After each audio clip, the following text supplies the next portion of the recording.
here at the Kennedy Space Center in Florida. There they go, right by it. This is where NASA is stacking its Space Launch System rocket and Orion spacecraft inside there, as you well know, Jessica. And doing that for Artemis 2, which will send 4 astronauts around the moon. It will be the first crewed mission of NASA's Artemis campaign to establish a long-term presence on the lunar surface for science and the future exploration of Mars. Not much more iconic in the way of buildings around here than the VAB. It really is true.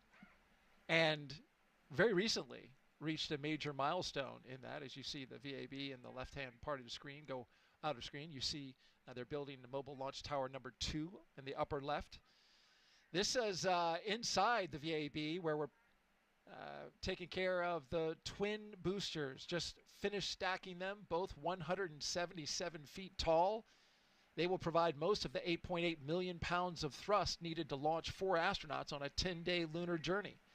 Since November, crews have used a massive crane to lift and assemble, assembled 10 booster segments, each packed with avionics and motors that will safely detach after launch.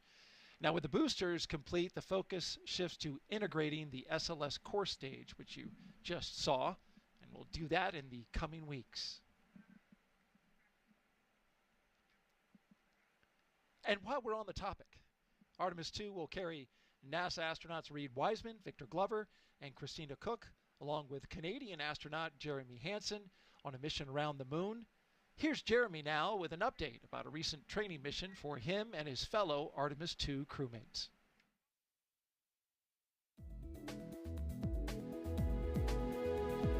Hey everyone, I'm Canadian Space Agency astronaut Colonel Jeremy Hansen, mission specialist for the Artemis 2 mission.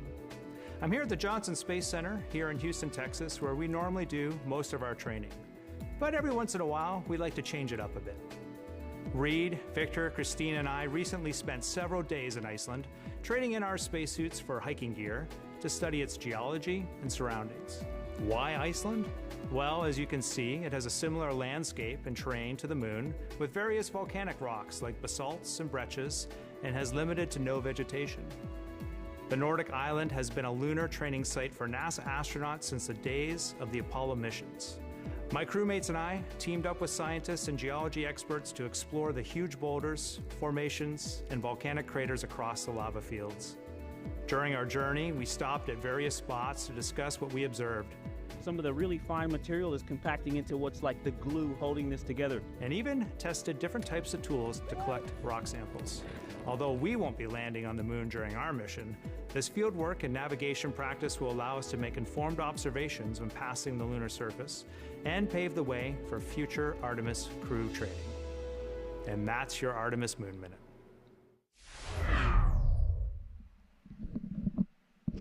For more Artemis updates, scan the QR code on your screen or visit nasa.gov/Artemis-Roman numeral 2 or 2 capital I's. There you are looking out one of the windows of a vehicle in the Caravan with the helicopter there following them. What a great shot as they take the NASA Causeway out to launchpad 39A. We're doing a little work, a little construction there on the side of the road, but not to worry. I have to stop when I get to that part of the pad and wait for the oncoming traffic, and then we get to go. But when you got a security escort, you just cruise right on through.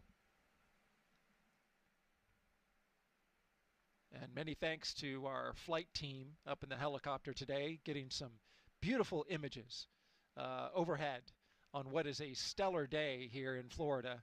As you can see there, flying right alongside the Caravan as CREW-10 makes their way to the gate that enters Launch Complex 39A. The security, as you can see, pulls off to the side, and the crew continues on.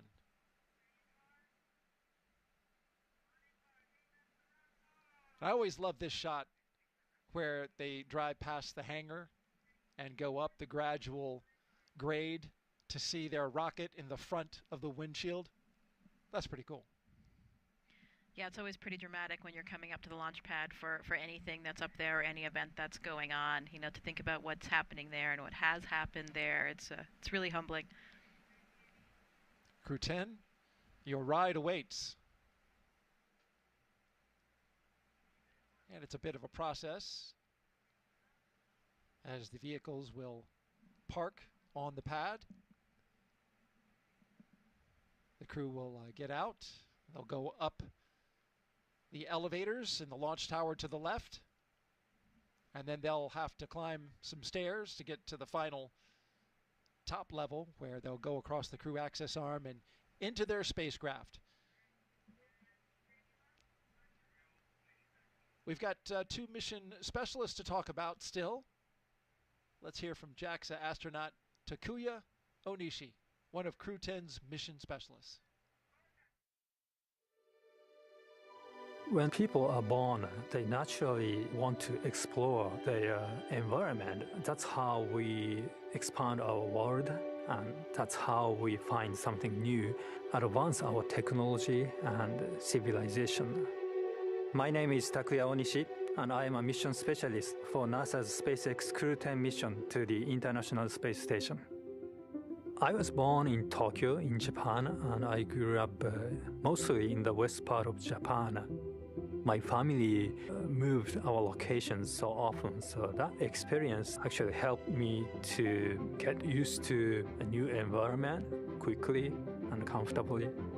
I have always been interested in space since my childhood, but I never thought I would actually become an astronaut.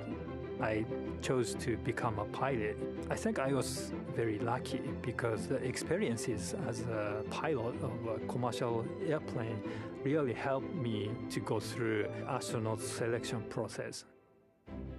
Space is hard, very challenging, sometimes unpredictable, and there is no 100% guarantee of success. And that's why I think cooperation is the key to success.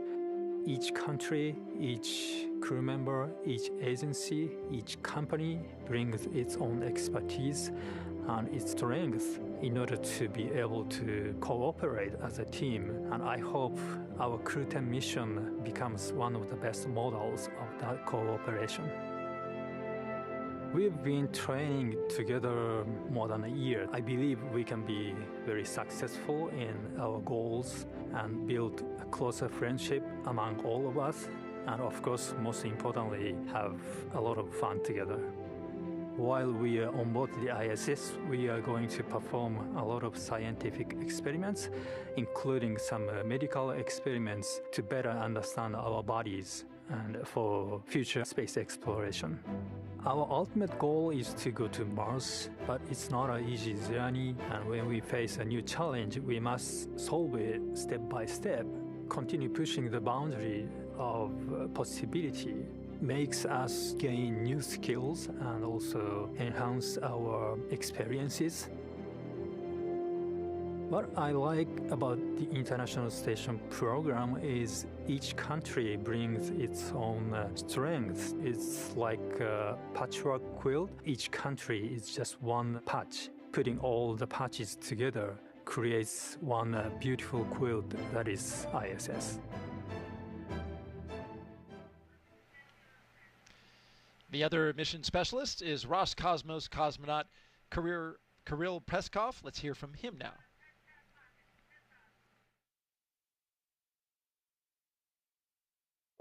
I think that we explore because it's a really deep part of our nature. This is one of main things that makes us humans. My name is Kirill Peskov.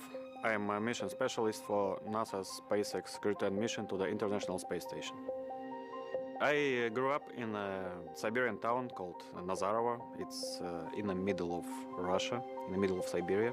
I decided to be a pilot. Actually, this was my dream during my childhood. And after becoming a pilot, I realized that it's not a limit and we can go higher and further. So I started to work towards becoming a cosmonaut, and now I'm standing here. Our crew is great. I love the fact about our crew that all four of us are pilots. I think that it helps us to understand each other really well, sometimes even without saying a word. Every day we learn something new about each other. The training itself, this is the thing which brings us closer. We do science in space because it's an environment that cannot be created on the ground, and it helps us to develop all kinds of materials, medicines. It helps us to push our knowledge forward. I think doing research is not only on station, but everywhere is somewhere deep inside in human nature. And this hunger for exploration, this is one of the main things which drives us forward and helps us to survive as a species. I think it's hard to overestimate the value of international cooperation in space exploration because it takes much time and effort represented by how much money spent to space exploration. So like more people and more ideas we have, faster the exploration goes and safer and better our life on Earth becomes. I love the space exploration because it's the endless process. When I became a cosmonaut, I was surprised how big this team is. The team who makes these flights possible. It is like thousands and millions of people, and what I would say is to say thank you, not only for aerospace industries, industry agencies, but also for all the people who are involved in creating something and in different kinds of research. You are making the world better.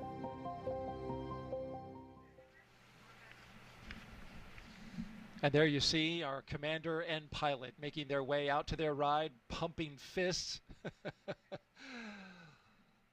Looking quite happy. I always love this shot when they lean back and try to get their helmets out of the way to really look up and take in how tall that rocket is. Because once they get into those elevators, you know, they just lose the context and perspective of that view that they have right now. And there they are sharing it together, arm in arm. That's got to be a great moment for them. I imagine Anne is probably taking a moment to pray.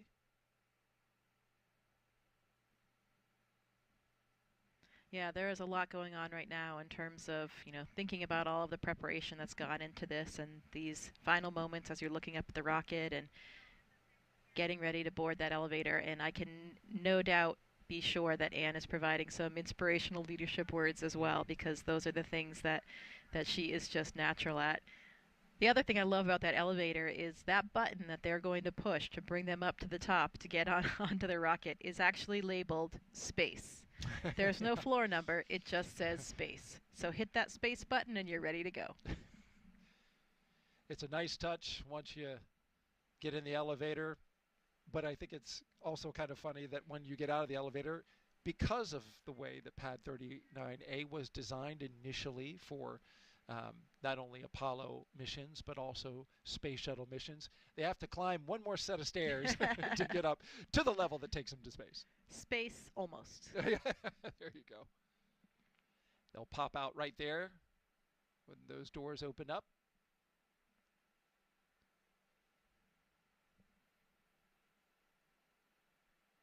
And pulling again on this theme of the 4 pilots, as we see the 2 mission specialists, also pilots, do their rocket recline.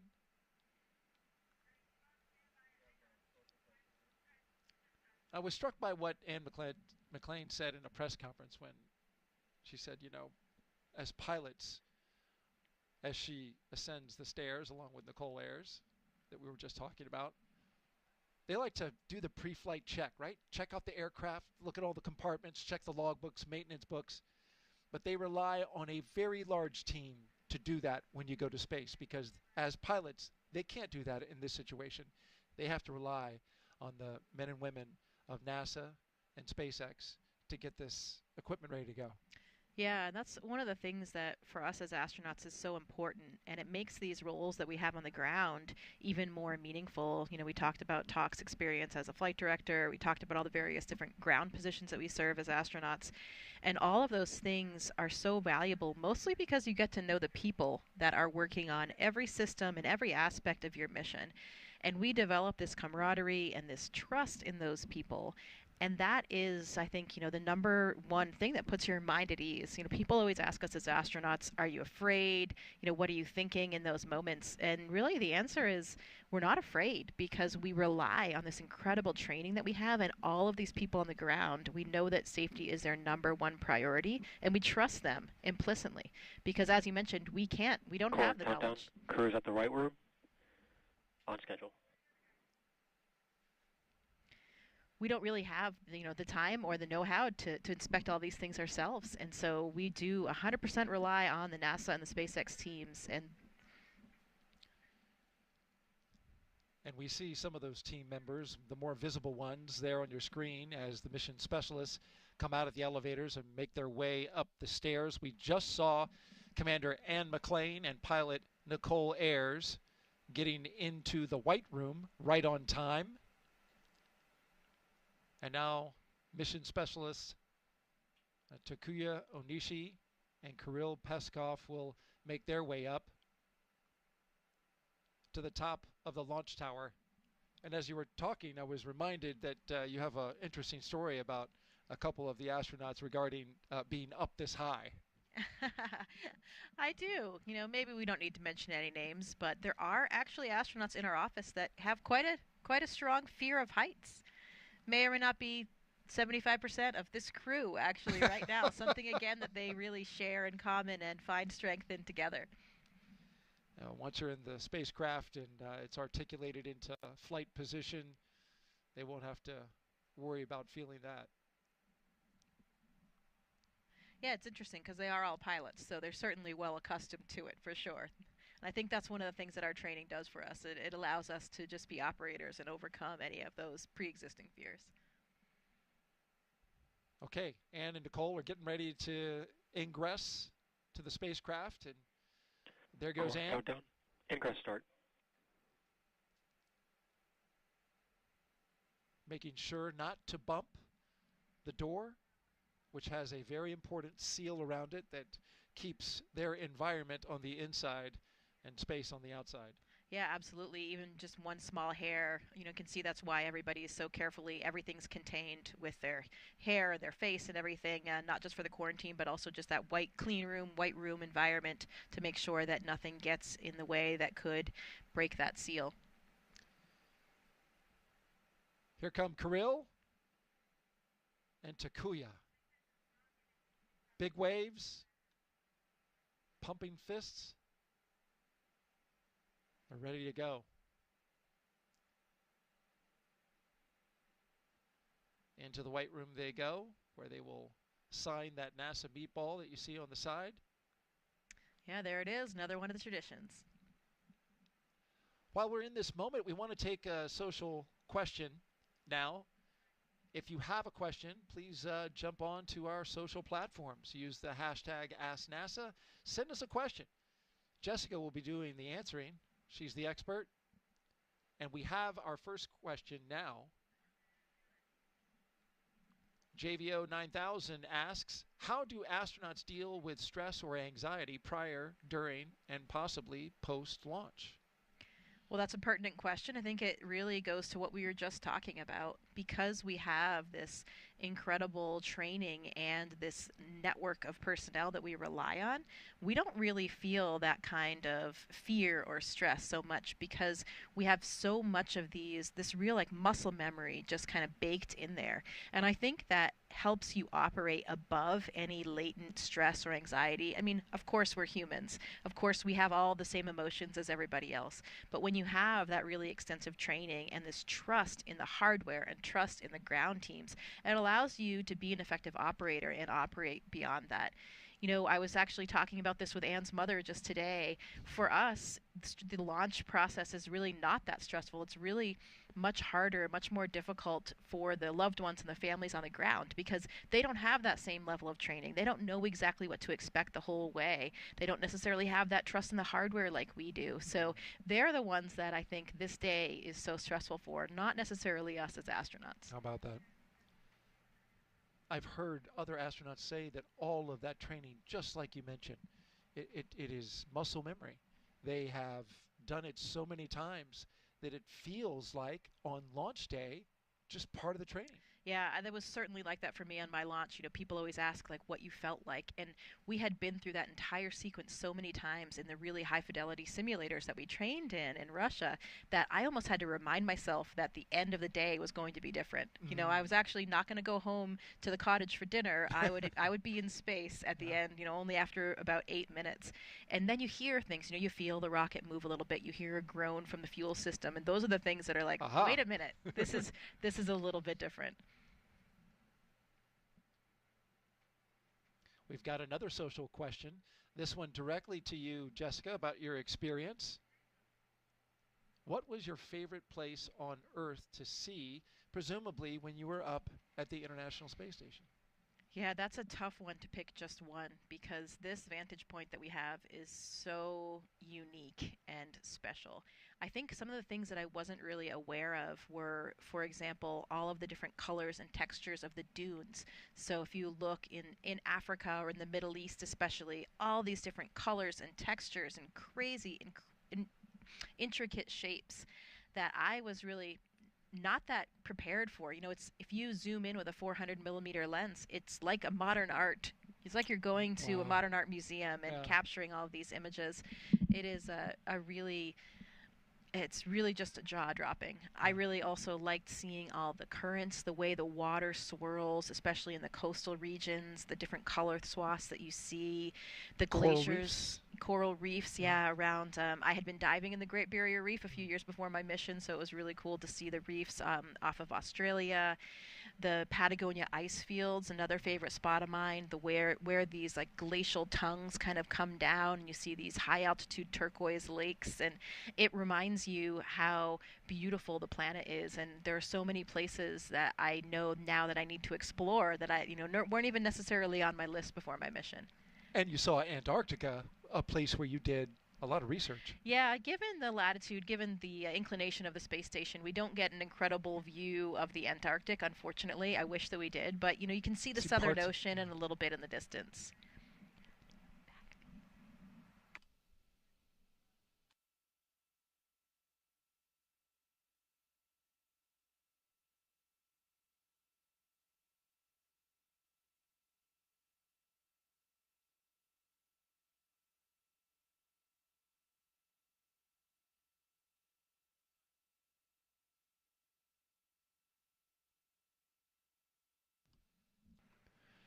Now we've got the crew all in their seats inside Dragon Endurance.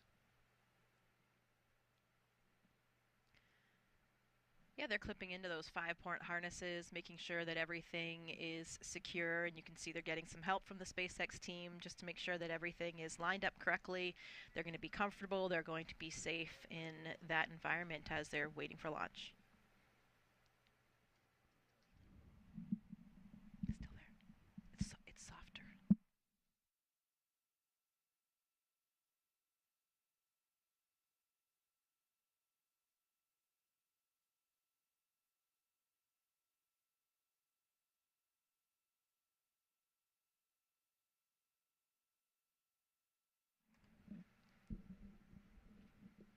All right, once the crew gets settled into Dragon, we will start hearing a lot more chatter on the mission loops.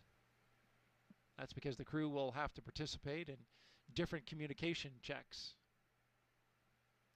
We'll also see a test of their suits again, a second test. We saw this in the suit-up room, but they will repressurize the suits.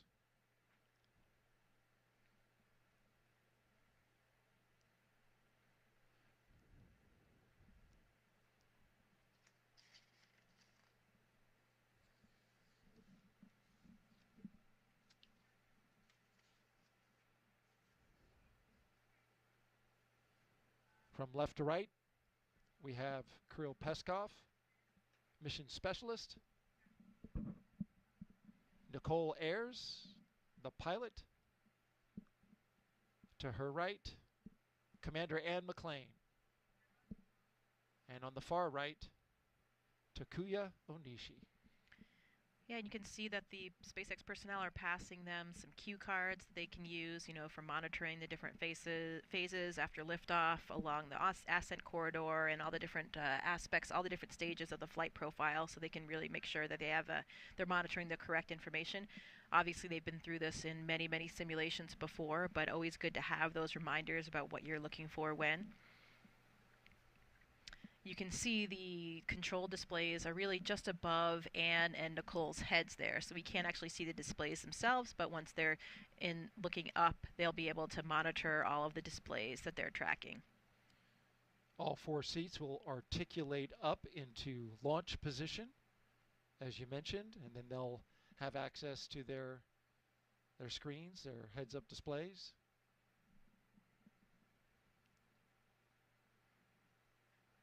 But it's time to suit up right now. They held off putting those gloves on until this moment.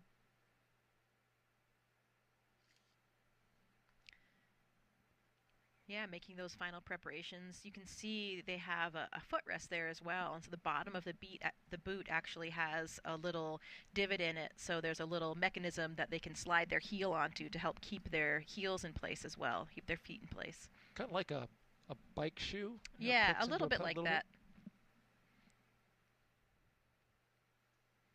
Lots of zippers. You need to make sure that you have good integrity in all of those closures to make sure that you can maintain your pressure in any possible emergency when we need to pressurize those suits. Of course, that's the reason why we wear these pressure suits. If for any reason you had a depressurization of the vehicle, then that suit would be able to maintain pressure to keep you alive, delivering all of the necessary life function. So they're getting oxygen through that suit. They have their communication lines into that suit.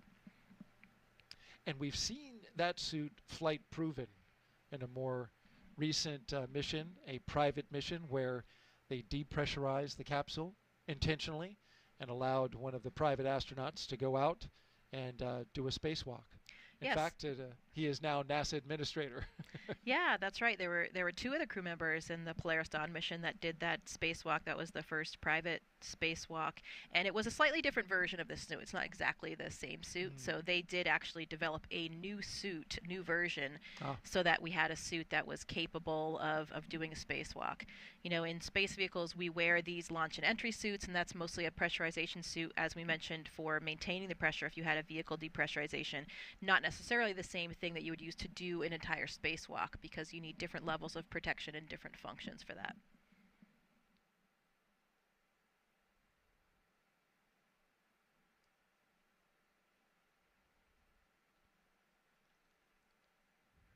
We've got 2 views here. On the right, CREW-10 seated in their capsule Endurance. And on the left, the small box, you can see our flight team here at the Kennedy Space Center orbiting the pad with what has been a spectacular day so far and will continue to be. Just beautiful outside. Temperature in the 70s. Winds are calm. You see a few waves breaking off in the distance. I was out there on the beach this morning. It was beautiful, wonderful sunrise. You can see one of the windows there just by Talk's head as well, and that's one of the cool differences between Dragon and from the Soyuz ride that I experienced. The Soyuz actually has a fairing that covers it until you've lifted off, so you can't see, you don't actually see out the window when you're lifting off. But with the Dragon, you actually have a view as you're clearing the launch pad, so something that's pretty unique, and then starting to see the coast of Florida as you disappear and get kind of further and further up there. Those windows are actually great viewpoints for viewing all things really from space, especially the aurora. You've probably seen some of the amazing photographs that astronauts have taken, particularly Don Pettit, who's up there right now, an incredibly skilled photographer. Oh, he's done a great job, hasn't he? Yeah, his time lapses of the aurora and star trails are really exceptional, and several of them now are taken from these Dragon windows. How about that? He goes into the Dragon to get that shot. Yeah, there are lots of different windows for pictures. We have our cupola. There are some windows in the Russian segment. There's a window called Wharf in the lab that has really good optical quality, and then we have these Dragon windows as well. And folks, if you have any questions for astronaut Jessica Meir, who's been to space, done work on the International Space Station, was part of a historic spacewalk with fellow astronaut Christina Cook back in 2019.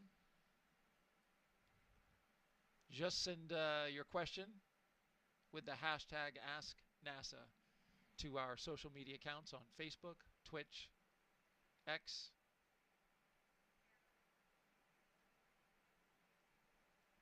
She's taken a few questions already and done a fantastic job with it. You know, I've also heard that because of those windows and the lack of a fairing cover like the Soyuz has, it's actually quite a bit louder in terms of the sounds that you experience as you're lifting off the launch pad. Not as insulated. Yeah. So that'll be a comparison for Anne and for Tak as well, since they've both ridden on the Soyuz. Right. But for our pilot, Nichole Ayers, and our mission specialist, Kirill Peskov, it will be all brand new. Yeah.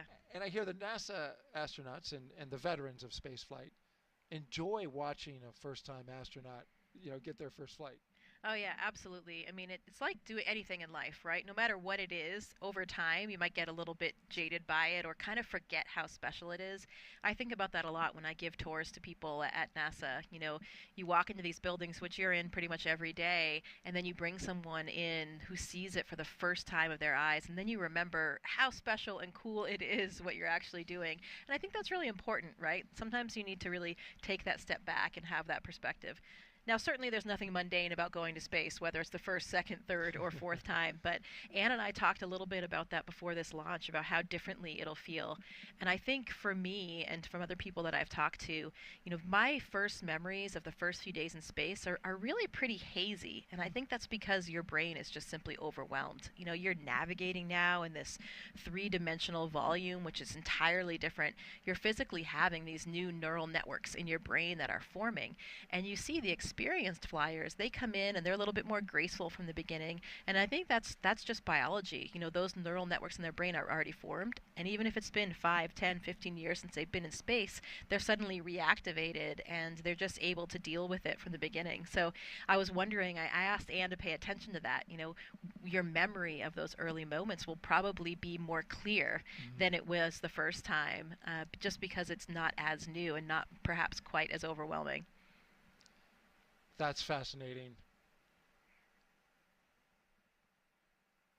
And she was asked by the press what she would do different on station. And her response was to really enjoy the in-between moments more, really savor it. Because, as you just mentioned, when you first go up, and the biology behind it, it all races by. So she said she wants to be intentional about taking these moments to really savor being up in space. Never know if you're going to be able to go up again. Yeah, that's incredible advice, and something I think about a lot as well. I remember having that conversation with my commander, Luca Parmitano, and it was his second flight. And I remember him telling me that there were so many things from his first flight that he didn't really remember because, again, your brain is so overwhelmed. You're thinking, please don't mess up, please don't make a mistake, and you're thinking about the next thing or the intensity of what it is that you're about to do, and so you're kind of forgetting to just enjoy that moment and appreciate that moment. And in doing so, he thought that really affected the way that he remembered the mission, because if your brain is just spending so much time thinking about those other things, you're not really fully comprehending and appreciating the moment that you're in, and so the memory is not really seared in there in the way that you might want to remember that. So that's definitely some advice that I'll be taking when I go back to space, because you just need to really, as they say, stop and smell the roses, make those moments, because those are the things you want to remember. And the space flight, when you're up there, I was up there for almost 7 months. Seemed like a long time, but relative to the amount of time I've been here on Earth, it was very, very short.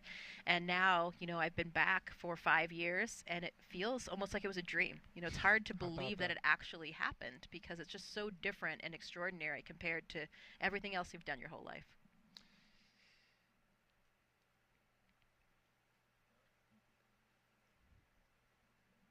I really enjoy you talking about this, Jessica. It's fascinating to me, and I'm sure to the audience. If you are just joining us, you are watching live launch coverage of CREW-10, NASA and SpaceX's 10th operational mission to the International Space Station.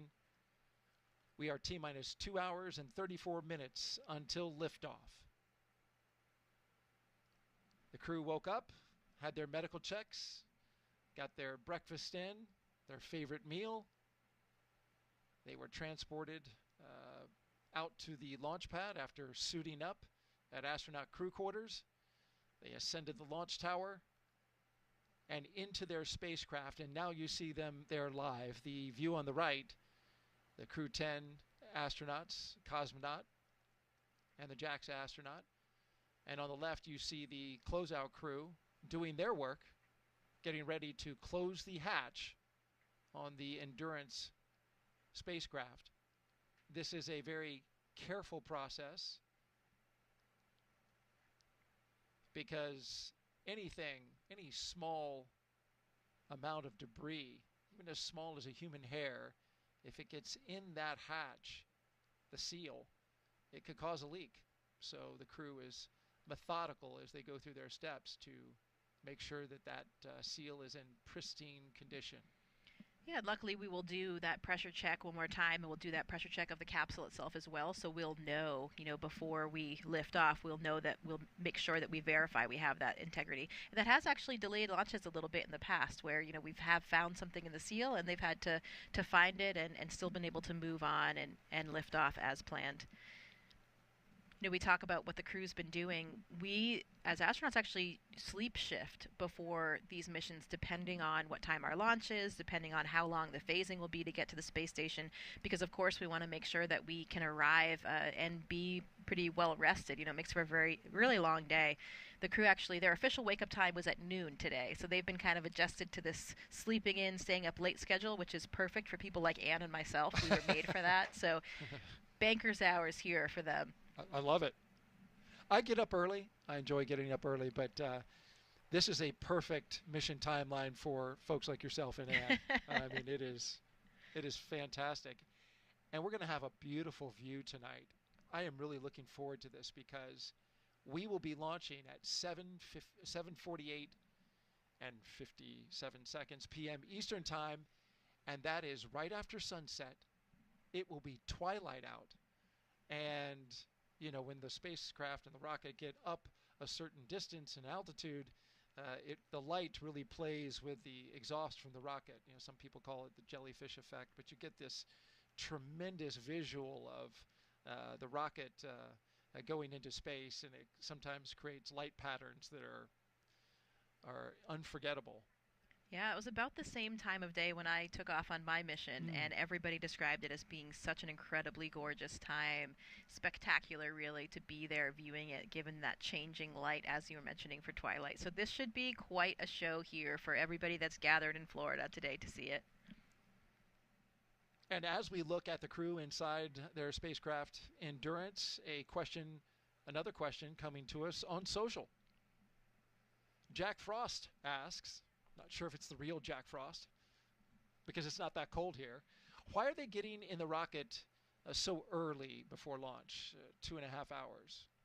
Yeah, so for all space missions, we really kind of have to backtrack the amount of time it takes to do all the things that we require to launch on time. So we want to make sure that we have enough time in the timeline to get the crew safely into their seats, to get them all strapped in, to do all the pressure checks that we talked about, to make sure that their suits have good pressure integrity, good comm checks, to make sure all the systems are functioning normally, to shut the hatch, and again do that another pressure test to make sure that we have good pressure integrity for the vehicle. So for this particular vehicle, the way that this timeline has worked out for the crew gets them in the vehicle, about 3 hours before launch. It certainly has a little bit of padding in there too, because sometimes you might have something slightly off nominal, not according to plan. Maybe you have to address an issue with a suit or something like that. But this is a pretty finely honed timeline, and now that we've had several of these missions, it has changed a little bit over time, but I would say this is probably the maximized timeline in order to shorten the crew day for the reasons that we were talking about earlier, to make sure that they're rested for the long day that they have ahead, but to make sure that we have enough time to accomplish everything safely and successfully. And on that timeline, this is an area, as you mentioned, where they do have a little extra margin. Oftentimes, if everything goes according to plan, they'll have a little extra time there in the capsule. The upcoming milestones we are looking for as we zoom out from inside the spacecraft and right back in, with a big thumbs up from the crew, those seats will be articulating upwards, and they are doing so now, putting them in launch position. This will allow the commander and pilot to have access to their displays that you see just above them.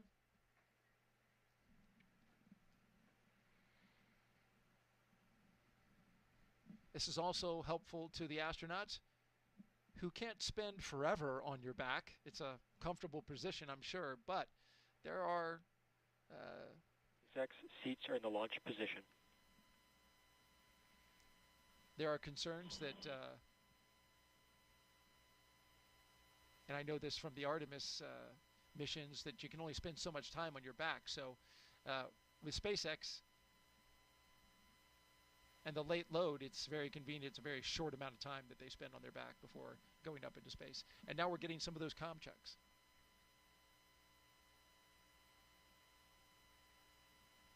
Can see those long giraffe legs with good view right there. There it is. Jessica mentioning something that we saw at the beginning of the launch broadcast. If you want to scroll back and take a look at that, they have unofficial logo on their shirts. I believe they were wearing them in a press conference. They had their flight suits on, so I couldn't see underneath, but it was the same peach color that you showed, but it was basically a graphic of 3 giraffes and 1 panda. And each one of those animals was assigned one of the crew members, and Anne McClain got the panda. The pandas are actually my favorite animal, Yes. from the time that I was a very small child, so I kind of like how that worked out. And certainly not short. I think she's 5'7", but there it is. There's the logo. The rest of her crew is exceptionally tall in the astronaut corps, so, when Anne stands with them, she comes off a little bit more panda-like, I would say.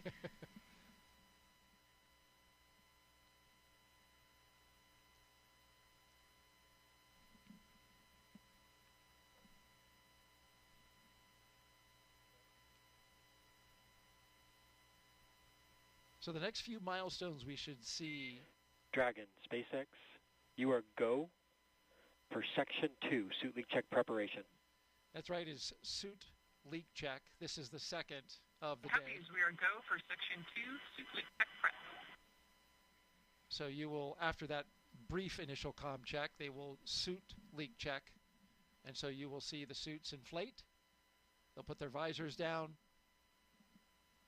And then when that is complete, they'll do a full complement of communication checks with each one of the crew members. But right now it's suit leak check. So they are about to inflate.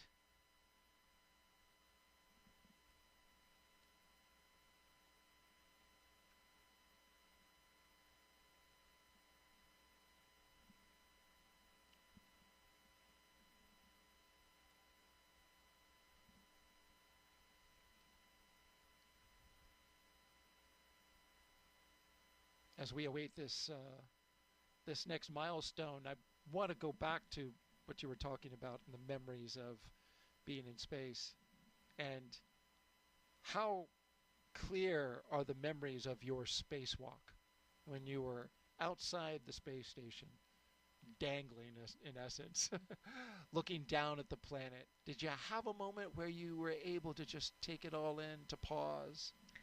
Yeah, again, as we were talking about earlier, you have to be intentional about stealing a few of those moments for yourselves, especially when it comes to spacewalks. Spacewalks are the riskiest thing that we do. They're the most challenging, both mentally and physically. So it really does demand 100% of your focus and concentration to make sure that you are doing the right thing for the piece of hardware that you're trying to repair or replace, or whatever the task is that you're doing, and most importantly, to keep you and your partner safe. So that really demands a very, very high level of concentration. And, the astronaut mantra is always kind of echoing in your head of like, don't make a mistake, don't make a mistake. So you have to remember, you get very caught up in the task and the minutia of what you're doing. SpaceX Dragon, Section 2, 2.9, care complete, ready for leak checks.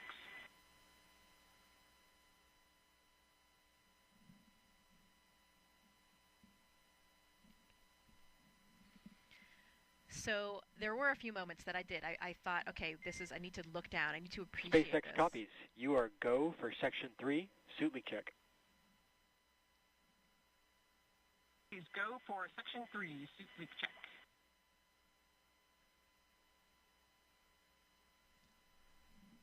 And one of those moments was when I was actually in the foot restraint that we have that you really secures you in one position, and I was working with one of the batteries that we had, and Christina was below me, and as I looked down, I saw the view. We were actually coming over those Patagonia ice fields that I was describing earlier, which is one of my favorite spots, and I remember seeing that and just waiting for a second and thinking, okay, wow, this is pretty extraordinary, you know. That first moment you come out of the hatch as well, when you see your boots below you and then nothing else until Earth. And that's certainly different than the way that we train in the pool, where you see the bottom of the pool always. Right. And that, you know, just, it's really, of course, you're moving around the Earth, but the sense of movement and motion that you have is that the Earth is spinning very quickly below you. And it's really an extraordinary feeling. I remember as well, Christina and I were under the airlock. We had a moment, so had a pause, and we flew right over San Diego, where I went to graduate school. And so we took a moment there to make a shout out to all of my friends and colleagues that lived there. But, you know, really easy to pick out those coastal cities because you have those landmarks. When you're looking down at the Earth and you don't have the benefit of the borders drawn on a map, a lot of times geography can be pretty challenging. So those coastal areas are the easy ones to pick out.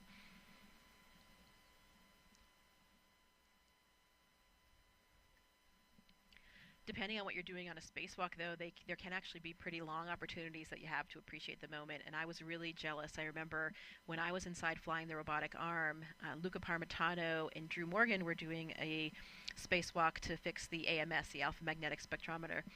And there was this one period of time where Luca was just riding the end of the Canadarm, the robotic arm on the space station built by the Canadian Space Agency, and he was just riding it for a very long time. He wasn't holding anything, he was just riding it and really looking off into the solar system and the universe. And if you know Luca, he's a talker, and he started getting quite philosophical as well and talking about what he saw and how he felt. And I was always very envious of that opportunity because I didn't have one of those natural lengths of downtime where you had really the opportunity to do that. But you never know. On my next flight, hopefully I'll have one of those as well. Well, I hope so for you as well, because it just sounds spectacular. What an honor and a privilege to be able to do that.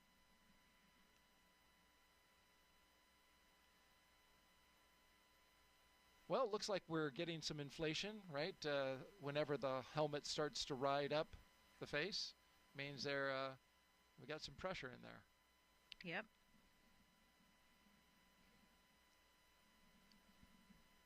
Another social question for you, Jessica.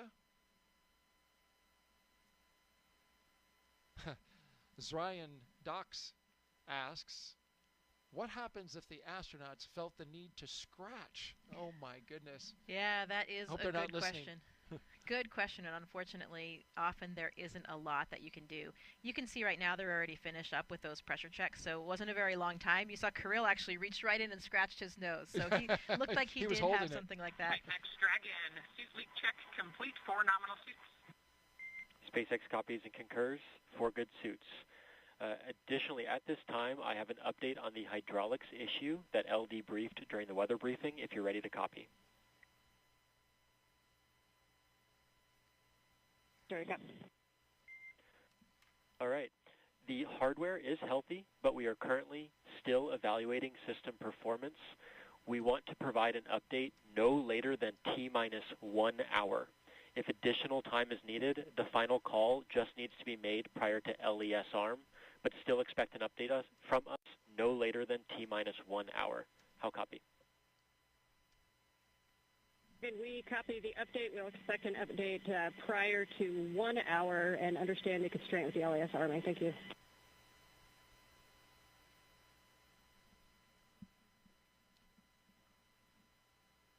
So we've mentioned this at the top of the launch broadcast and another time not long after that, that the crew, SpaceX team on the ground is evaluating an issue with hydraulics. Dragon SpaceX at this time. Closeout team will perform final closeout steps and exit the capsule. Your go to proceed to Section 4, side hatch close, and report when ready to close the hatch. Dragon copies, Section 4 and work. So that applies to the team on the left, to the call out that you just heard, as they ready to close the side hatch for Dragon. But back to the brief that was just given to the CREW-10 crew regarding the hydraulics on the ground, and they are currently looking at an issue that is related to hydraulic lines or a hydraulic issue with the clamp arm that holds the Falcon 9 rocket to the transporter erector. Again, there's an issue with the hydraulics related to the clamp arms, and there you see them, and that holds the rocket to the transporter erector. They're evaluating an issue with the hydraulics in one of those clamp arms. So they're working through the data, evaluating the situation. They're going to take some more time to look at this, and told the crew that they will give them an update in about an hour, but they have to make a call on which way this will go, whether they build flight rationale to go ahead and fly, or if it's something that would require us to stand down for the day. That will be something that they are discussing right now, but they can make that final call just before the arming of the launch escape system.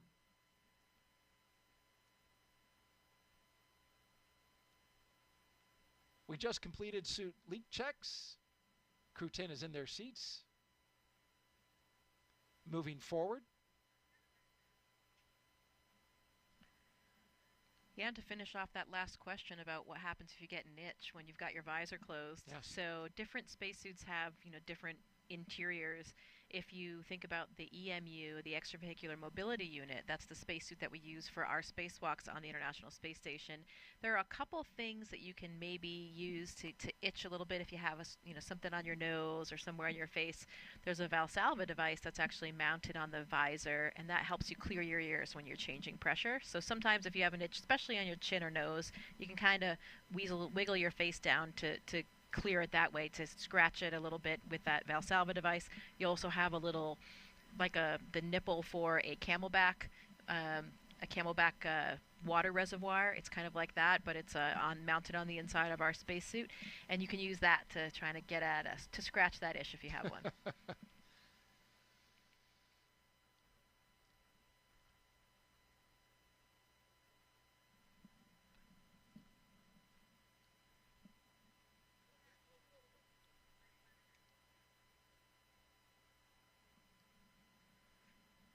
One of the factors that they're looking at on launch day, of course, is the weather, and it couldn't be much better than this. 95% go, winds 12 to 17 miles per hour out of the southeast, temperature 67 degrees expected at launch time. We're in the 70s as we speak, and it has just been delightful outside.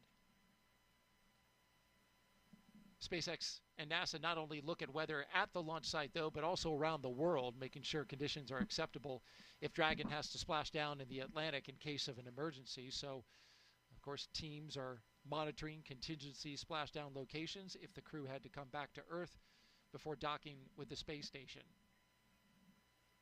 If this were to happen, SpaceX and NASA would coordinate with the Department of Defense and the Coast Guard to ensure crew safety upon splashdown, including ships and air assets to patrol the 10 nautical mile keep-out zone. This is, of course, to mitigate safety concerns for any boaters approaching the area.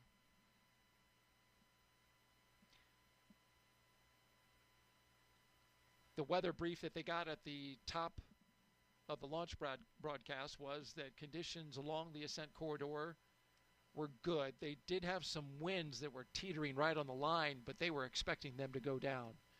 And how about that? What a beautiful view. A nice sailboat off in the distance, though I'm wondering if that is okay. Yeah. Now that I think about it. Looks like it might be a violation, and I know that that actually prevented a few or delayed a few shuttle launches in the past, didn't it? Right, boats that were in the area that weren't supposed to be there. It did indeed. I can tell you with a fair amount of certainty that as lovely as a day as it is to be out sailing, they are not supposed to be in that location. Now, the area is cleared by the range, so we'll wait for an update from the range to find out what the situation is there.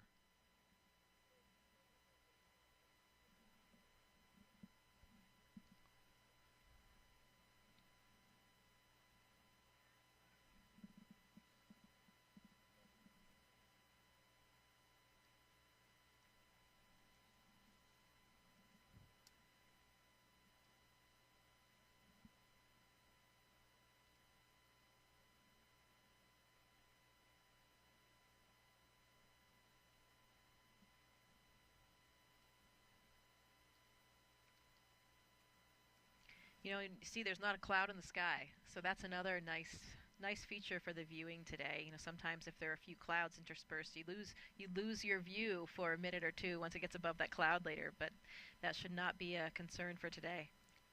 Yeah. The high pressure system that's in the area literally swept out all the moisture and storms that we had earlier in the week. We had a cold front pass through on Tuesday, or Monday rather. Dragon SpaceX for hydraulic checks.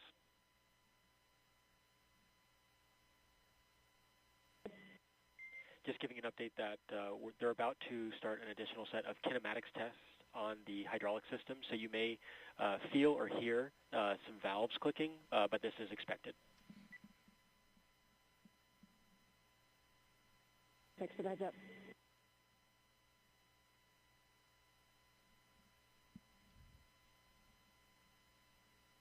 So SpaceX informing the crew that they will be hearing some noise as SpaceX cycles hydraulic valves. This is a situation that they are evaluating in this moment. Dragon SpaceX closeout team is taking final steps in prep for side hatch closure. Stand by for transition to pad hatch closed. Ensure all items remain secure from now through launch. Copy. And there you see the crew closing the hatch.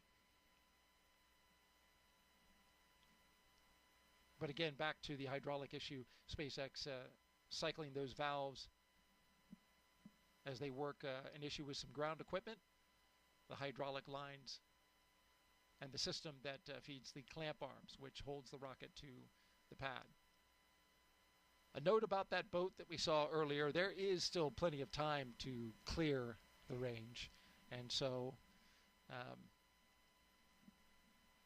I don't know this for sure, but it's possible that the boat may be getting a visit, but certainly could get out of there. There are notices that are put out called NOTAMs. They are notices to mariners and aviators in the area that lets them know that a launch will be going off this evening.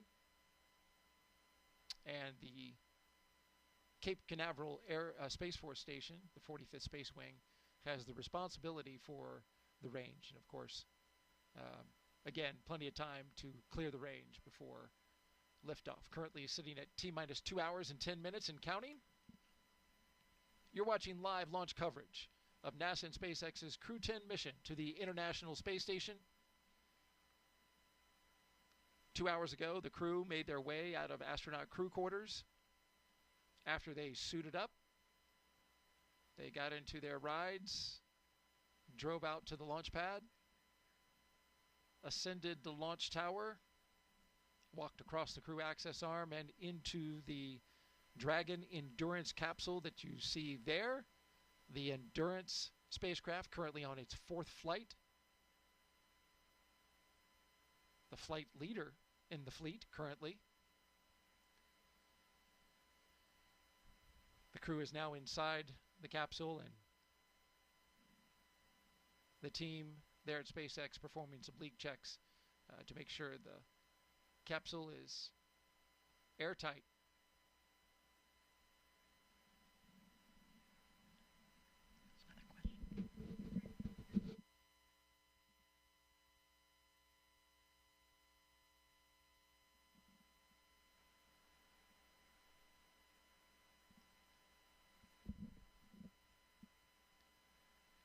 We've been taking your social media questions throughout our live launch coverage. Keep them coming. Hashtag AskNASA on Facebook, X, YouTube, and Twitch. Our next question comes from Spooky Sniper, asking, Jessica, what's one challenge of spaceflight that most people don't really think about? Well, one thing that comes to mind is the challenge that we face when we come back home, because you've been operating in this really intense, novel, exciting environment for 6 months, 7 months in my case, even longer for some of the recent missions. And you're every day you're intimately intertwined with all of the systems of the space station, all the experiments, everything that's going on, and it's, you know, your participation, all the work that you're doing is critical and crucial to the success of those experiments, to keeping the space station alive and healthy. And there's a lot of meaning in your work. You have these very busy days that are all laid out and planned by the ground teams. And then you leave the space station and the transition is quite sudden. You know, you come back, you have to contend with gravity again, which doesn't feel great for your body. And you think about it, you're thinking, well, wait a minute, I left, and somehow the space station's up there still doing just fine with another crew that's taking care of it, but you're personally no longer connected to it and responsible for those everyday operations. And it's quite a difference from when you come back. And I think especially for astronauts on their first missions, you know, I've talked to quite a few astronauts Dragon about SpaceX, it. are you ready for comm checks with MD, LD, and DC? SpaceX Dragon, ready for comm check. Copy, I'll initiate the teacher's comm check. Dragon, SpaceX, comm check. SpaceX Dragon, loud and clear. Core, loud and clear. Teacher's comm check complete. Stand by for comm checks with DC, MD, and LD in the launch configuration. Dragon, DC on countdown 1, comm check. DC Dragon, loud and clear. DC, loud and clear. Stand by for comm checks with MD. Dragon, MD on countdown 1, comm check. MD Dragon, loud and clear. MD, loud and clear. Stand by for comm check over Dragon to ground. Dragon, MD on Dragon to ground, comm check. MD Dragon, loud and clear. MD, loud and clear. Stand by for comm checks with LD. Dragon, LD on countdown 1, comm check. LD Dragon, loud and clear. LD, loud and clear. Stand by for comm check over Dragon to ground. Dragon, LD on Dragon to ground, comm check. LD Dragon, also loud and clear. LD, loud and clear. Dragon, SpaceX, launch configuration comm checks complete. Dragon, SpaceX Dragon, copy.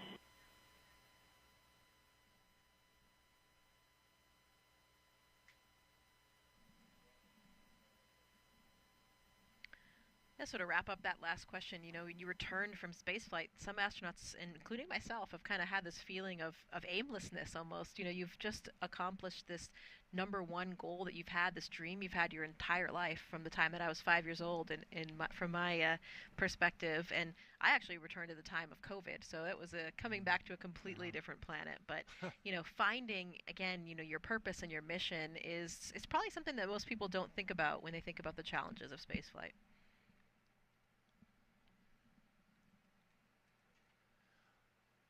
All right, we are T-minus 2 hours and 5 minutes and counting until liftoff of NASA and SpaceX's Crew-10 mission to the International Space Station, an incredible orbiting lab, and, of course, their final destination for Crew-10. Let's take a closer look now at how we're getting help here on Earth from all of that revolutionary science and research being done up in low Earth orbit. The International Space Station isn't just a symbol. It's a powerhouse of cutting-edge science, constantly revealing secrets that defy Earth's limitations and drive us farther into the cosmos.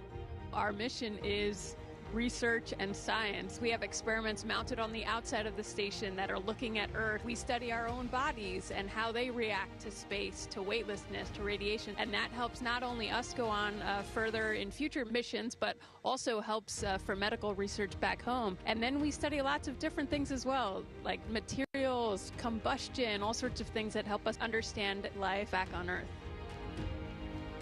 Yeah! Microgravity doesn't play by the rules. It flips them upside down, transforming how liquids flow, how flames burn, and unraveling biological mysteries before our eyes. I saw some heart tissues beating in space, and it was incredible. photon, we see that top one beating. Looks like happy heart cells. But we're not just along for the ride. We're explorers, diving headfirst into the challenge and harnessing the power of this unparalleled platform, just as we have been for decades. We're on a relentless quest for answers, seeking to understand the intricate workings of the human body in space and ensuring future crews stay safe on their daring journeys beyond Earth's orbit. The human aspect of human space exploration is always going to be very important for decades to come.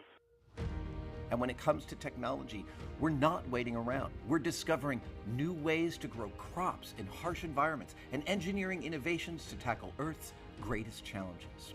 We have amazing technology that allows us to recycle water and create water for us to drink. It's delicious. Microgravity isn't just a curiosity, it's a game changer in the fight against diseases back on Earth, paving the way for breakthroughs that benefit us all and enabling new economic opportunities in space. Welcome, Axiom 3 on board the International Space Station. From our vantage point more than 200 miles above Earth, we are not just spectators. We're gaining unprecedented insights into the world we call home, and we're sharing our findings openly. We're not just achieving results today. We're sparking inspiration in future generations of explorers and embracing the power of global collaboration as we reach for the stars. What was your favorite experiment on the International Space Station? Toby, great question. My favorite experiment was the one that I got to eat. It was us growing hatch chili peppers in our plant habitat. Station Huntsville on 2, we have video in Node 1. Look at those chili peppers. And as we soar through space at 17,500 miles per hour, each moment is a step closer to unlocking the mysteries of our Earth, our universe, and propelling our pioneering spirit even farther into space. So come along for the ride aboard the International Space Station.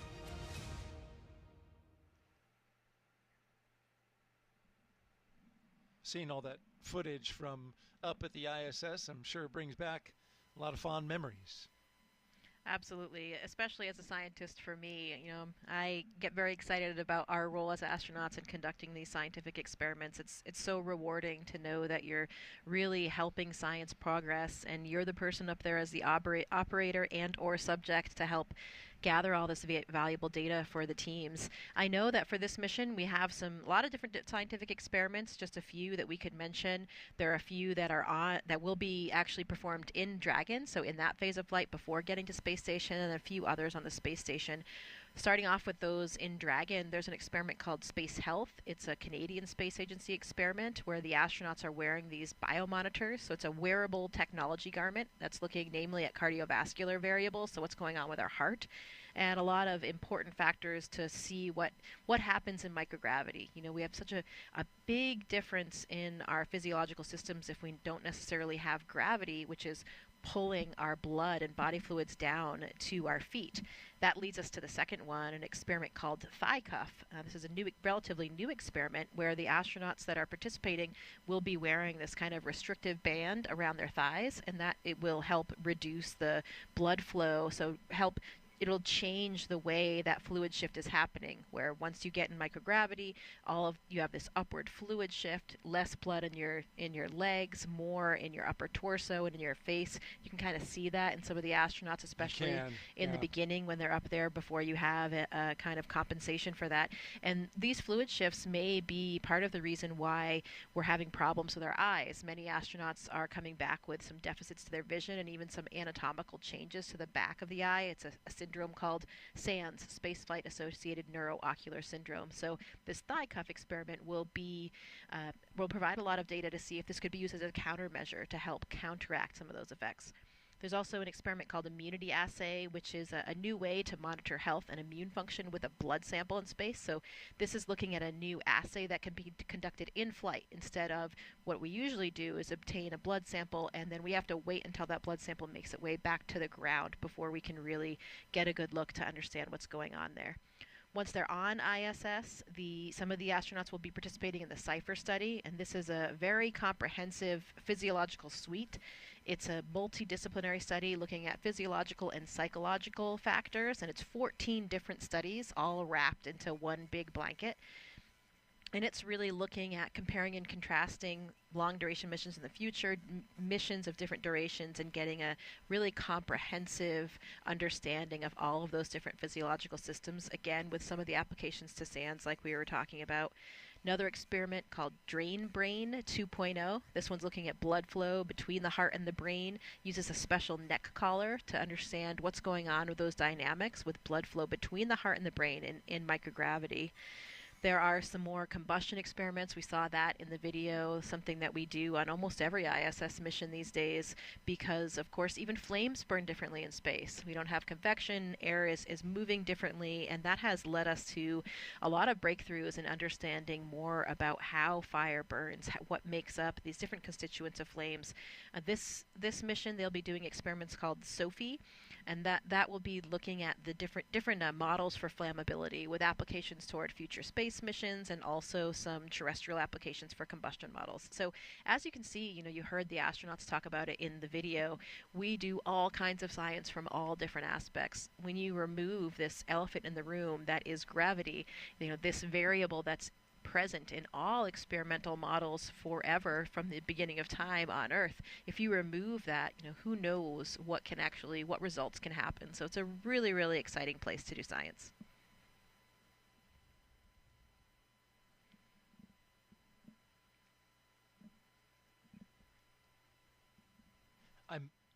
I'm most fascinated by the human aspect, especially what you talked about with how fluid flows inside of the body. Did you notice anything with your vision when you came back? Well, good question. Yeah, I actually did have a pretty extreme case of SANS, and so it was something that when I was on orbit, I did a lot of extra exams and images. So we actually have an OCT machine on board the International Space Station. So this is a machine that we can use to look at the back of our eye, to look at the retina, the choroid, and understand really the anatomy of the eyeball and the surrounding structures. So I actually did have a pretty extreme shift. My only real symptom, and the only thing that has lasted until now, is that I have perfect vision. I actually wore contacts or glasses before I went to space, and for me, so one of the hallmarks of SANS is that you can have a flattening of the back of the eyeball, so this changes the refraction, and for me, my prescription was just this magic amount that was completely counteracted by this change that I had in my eyeball. So now I have 20/15 vision. How about that? And that's persisted for 5 years. Yeah, I usually refer to it as the most expensive corrective surgery. Thank you to the taxpayers. But that is all of the other anatomical changes to my eye have returned to normal, so nobody's really concerned about the health of my eyeball, but I still have this perfect vision. How about that? Wow. So if I go up into space, I can potentially lose my glasses? Well, for most people it actually makes their vision a little bit worse, but it depends on where you start. So we'll have to look into your prescription. If it's nearly the same as mine, then you might have the same result. Then I need to go to space to get it fixed. Forget LASIK. That's really interesting, Jessica. Thank you for sharing that with us. We are currently T-minus 1 hour and 55 minutes and counting from liftoff of the Falcon 9 from Launchpad 39A at the Kennedy Space Center. CREW-10 currently inside Dragon Endurance. So far, they've completed their comm checks to make sure they can communicate with the teams here on the ground. Their seats have rotated upright to their reclined launch position. That allows them to see and access their display panels, as you can see there on the right-hand side of your screen. They've also completed their suit leak checks to make sure that their spacesuits are working properly. And now you see the closeout team making sure that that side hatch has a good seal. If you've been watching us since we came on air, I'm NASA's Daryl Nail with NASA, and I mentioned that twice. NASA astronaut Jessica Meir is here as well, providing outstanding audio commentary. We're going to expand our live coverage in a little more than an hour from now, or actually a little less than an hour from now. We'll come on and bring our SpaceX commentators online, as long as our NASA commentator in Hawthorne, California.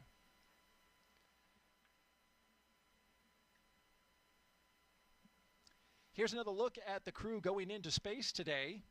The CREW-10 commander is NASA astronaut Anne McClain. She's a West Point graduate and U.S. Army colonel who has spent 204 days in space and completed 2 spacewalks. She's a highly decorated Master Army aviator with over 2,000 flight hours, and she even played for the USA Rugby women's national team. Yeah, that's right, my classmate Anne. She's a natural leader, and she is exactly where she should be, leading this crew to space today.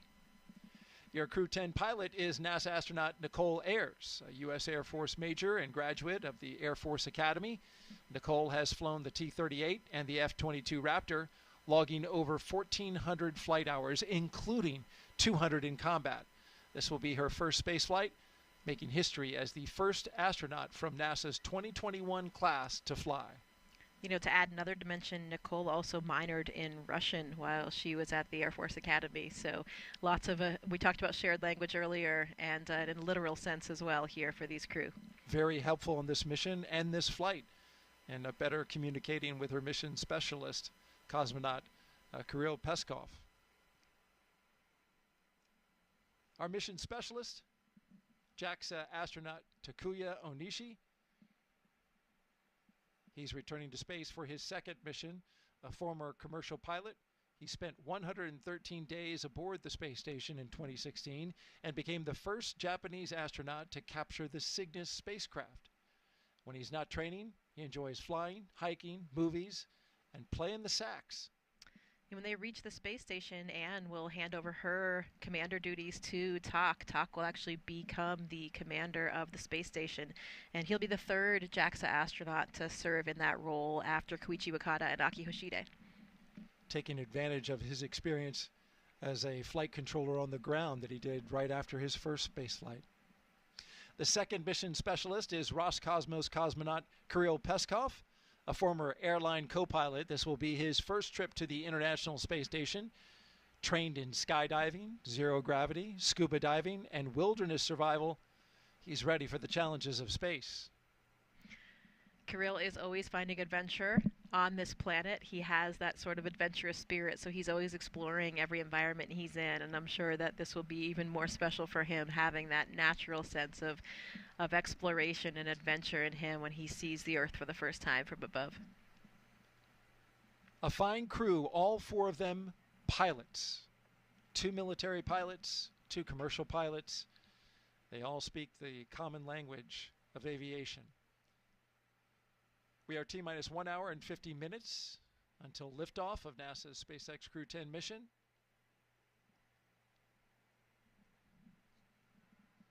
We have 3 astronauts and 1 cosmonaut inside of Dragon Endurance atop a Falcon 9 rocket from launchpad 39A at the Kennedy Space Center in Florida, and they are headed to the International Space Station to help maintain the orbiting lab. Once on board the International Space Station, CREW-10 will become members of Expedition 73. As Jessica wonderfully explained, they will conduct research to understand material flammability, contributing to future spacecraft design, and study how spaceflight affects human physiology and psychology, an important aspect as well. The crew will also engage with students worldwide via ham radio, and they will use existing hardware with newly integrated software to test a backup lunar navigation solution, helpful for our Moon to Mars program.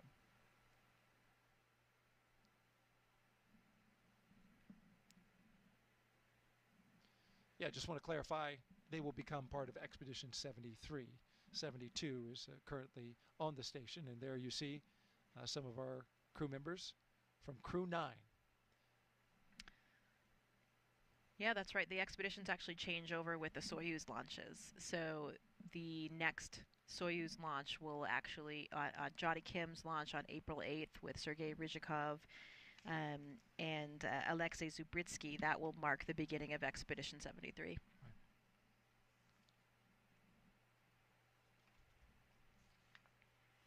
So far, we've had a pretty smooth countdown. Everything going well with the astronauts. As you can see, they are inside the spacecraft Endurance. The spacecraft is in good shape. The launch vehicle, the Falcon 9 rocket, also in good shape. The crew, they're ready to go. Flight controllers in Houston are also ready.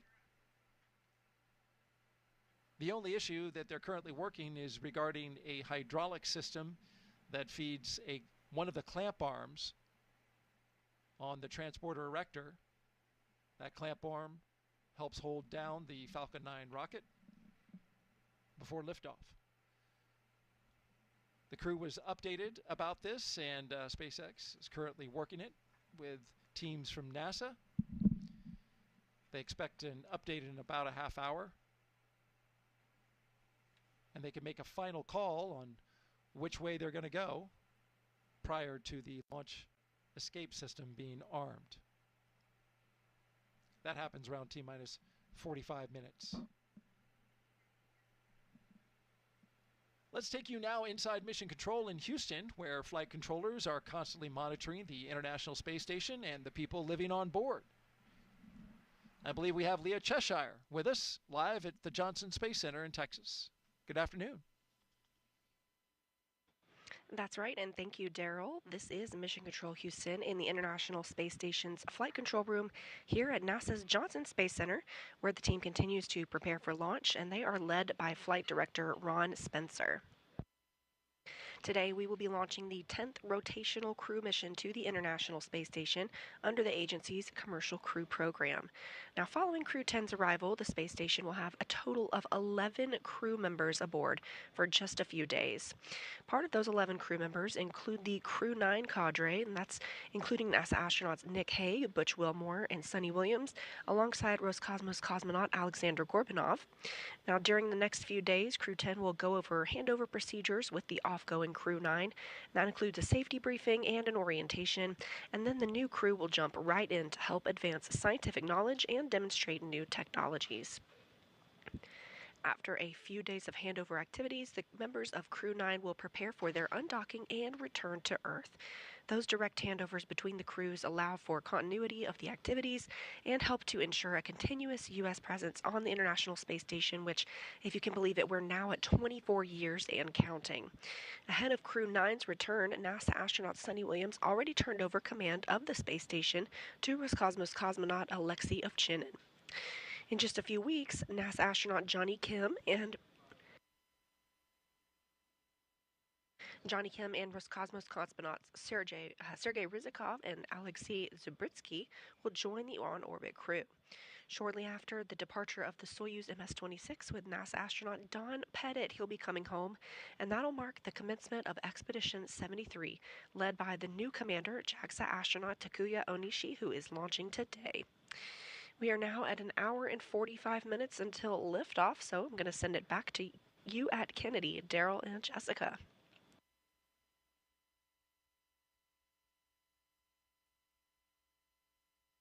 Thank you very much, Leah. Appreciate the update there from Mission Control in Houston, Texas.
T-minus 1 hour and 43 minutes and counting until liftoff of NASA and SpaceX's Crew-10 mission to the International Space Station. You're looking at the members of Crew-10 on your screen. From left to right, Mission Specialist Kirill Peskov. To his right, Pilot Nichole Ayers. To her right, Commander Anne McClain, just a bit out of screen. And all the way on the right side of Commander Anne McClain, is Takuya Onishi, a JAXA astronaut returning to space for the second time.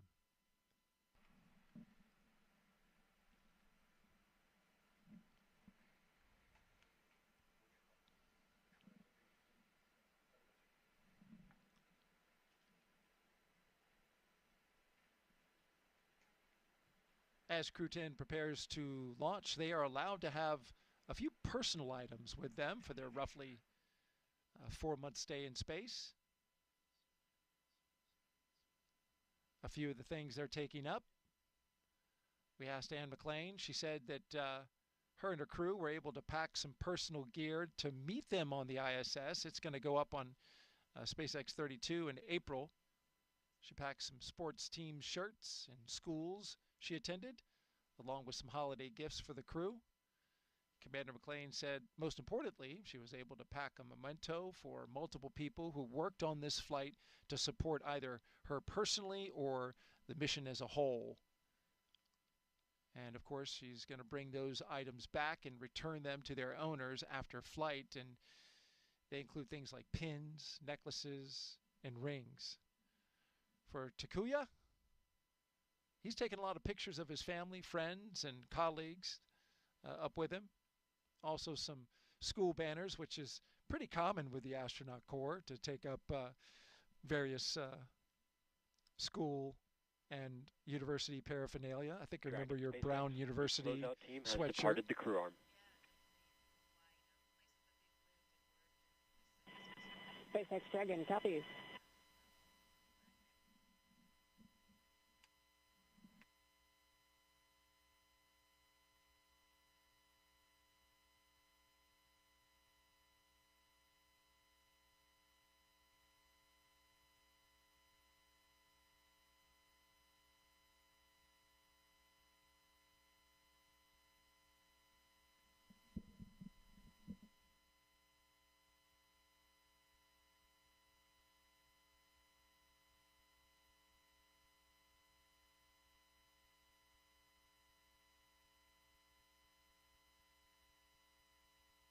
There you see the closeout crew, Jessica, making their way off the launch tower, something you remember well from Crew-2. Yeah, absolutely. Now they're going to probably proceed to one of the other towers where SpaceX has a small control center, and they'll be able to watch from there. How's the view out there? It's pretty phenomenal. Yeah, I mean, I don't think there's really any bad view, especially when you're watching a rocket take off around here. I think that is one of the closer viewing areas, though, so maybe a little bit closer than some of the other viewing sites. The closeout crew, if you missed it earlier, of course, is mostly SpaceX members, but it does include one member of the astronaut corps. In this case, it's Chris Birch, a NASA astronaut who is helping out.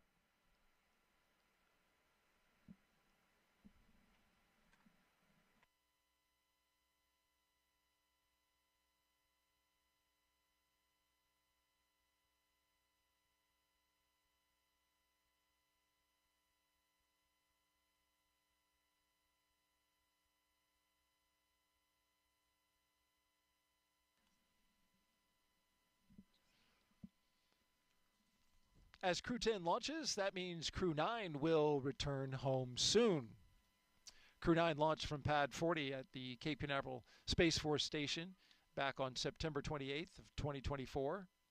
That was a unique flight because it was only 2 crew members in order to make room for Butch Wilmore and Suni Williams, who flew up on a Boeing Starliner test flight, but are going to be coming down in those 2 open seats with Crew-9. They've been part of Expedition 72, along with Crew-9. Wilmore and Williams have been living and working on the space station now for over 9 months. The other two for a little over 5 months. Once Crew-10 arrives, there will be what's called a direct handover for 4 days, or what they call 2+2, which is shorter than usual. And then Crew-9 will undock. Talk to us about that handover period and why it's different this time, Jessica. Yeah, so it depends on who is on board for the handover time. When it's a new astronaut, you have a little bit more of what we call kind of adaptation time. It really is dependent on what's happening on the space station as well, though. In particularly busy times, if there are a lot of repairs or a lot of experiments that have to happen in that specific timeline, the amount of hours that we have for the handover available will vary. But we try to have certain periods of allotted time where you have time to just have some really handover with the existing crew up there so they can show you the ropes. You know, we have such incredible training, really extensive on all the pieces of hardware and some of the experimental pieces of hardware as well, but nothing really prepares you for the nuances of what the actual situation is on board. So it's really important to get those tips and tricks from the experienced astronauts, and even for the second-time flyers like Anne and Tak, the space station is a different place than it is when they were on it previously. There's probably some different pieces of hardware and some different systems. Things may be done a little bit differently than when they were there before. So they'll get a lot of insight into operations up there and just really kind of get used to doing things.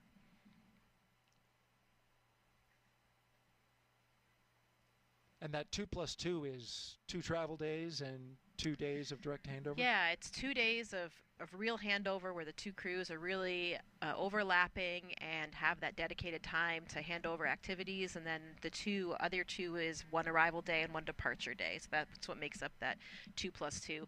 And these handover times can be really variable. We strive to have enough handover so that we, can instill enough confidence in that new crew before the previous experienced crew departs.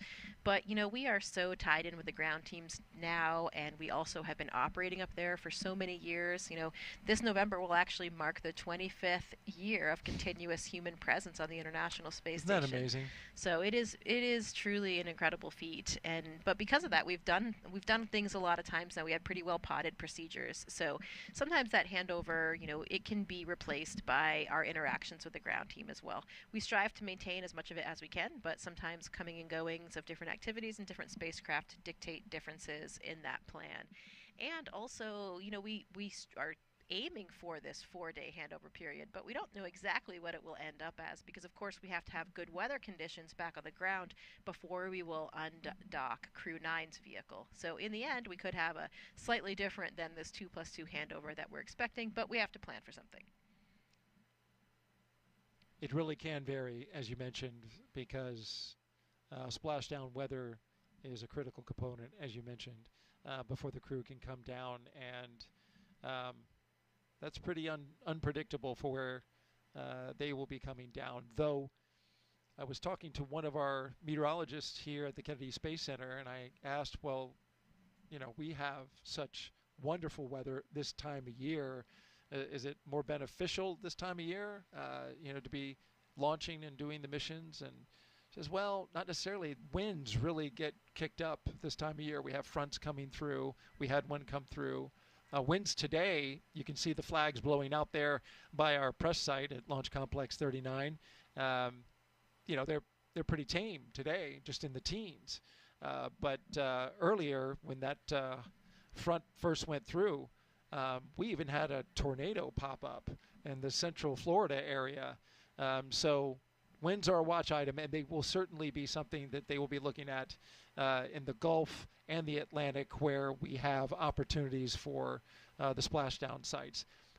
But to the point of weather, they added a location in Tortuga, which is not far from Key West, just to give them more options for getting ideal weather in ideal sea states. One thing you don't want is the astronauts bouncing around after they've just gotten back from space in seas that are like 10 feet That would be terrible. Right, exactly. Certainly would not be appreciated by the astronauts, but more importantly, those limits exist because of the structural components of the vehicle itself. So we want to make sure that we still can make everybody and the people inside and the vehicle safe when they're landing, and that's why we have those wind requirements, which relate also to the height of the waves. We are currently at T-minus 1 hour and 32 minutes and counting until the Crew-10 flies to the International Space Station. We're getting ready to do a health check in just a few minutes of the launch escape system.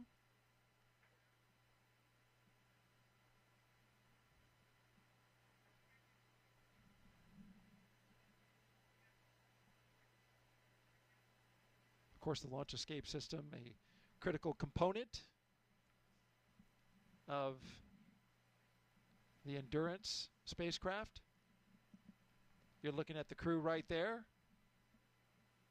On the left, Roscosmos cosmonaut and mission specialist Kirill Peskov.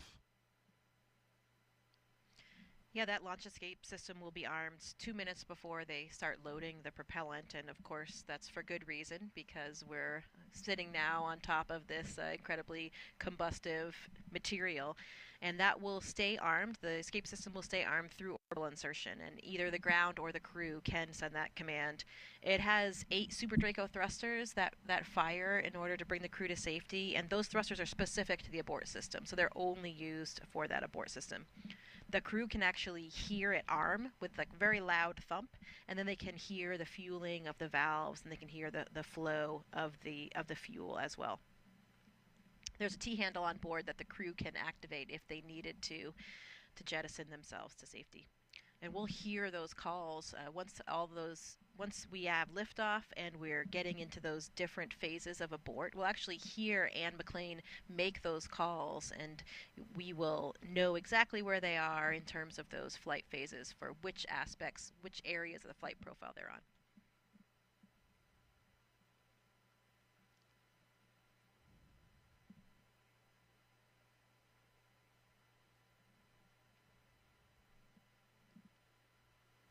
We will hear that health check coming over the loops here in just about a minute, a little less than a minute.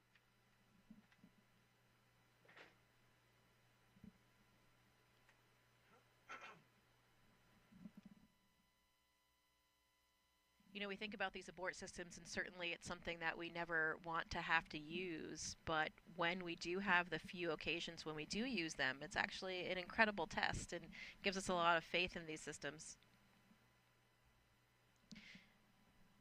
Yeah, that escape system I was reading can move Dragon half a mile in only 7.5 seconds, equivalent to a peak velocity of 436 miles per hour.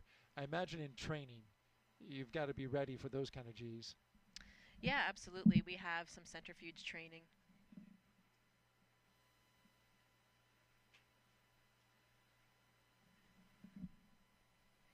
Yeah, we have centrifuge training in order to familiarize ourselves with that G profile. So, for example, for me as a Soyuz flyer, we went up to about 8 Gs, and that is to prepare for any off-nominal entry. Normally an entry, like for my entry, I experienced only about 4.1 Gs during the landing profile.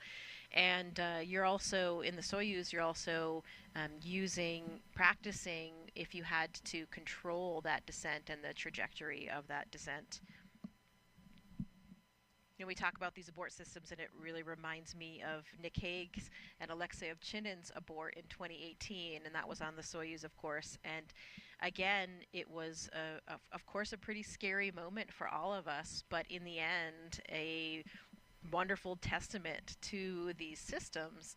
This is why they exist. And in that case, there was a problem with the rocket, and it happened at about 30 miles up. They went up to about 50 miles, and after the escape system had fired, they experienced around 6.5 to 7 Gs, and then they came back safely to the Earth. So pretty interesting test of that. Again, not something we ever want to use, but certainly something that's a very vital component to all of these launch systems.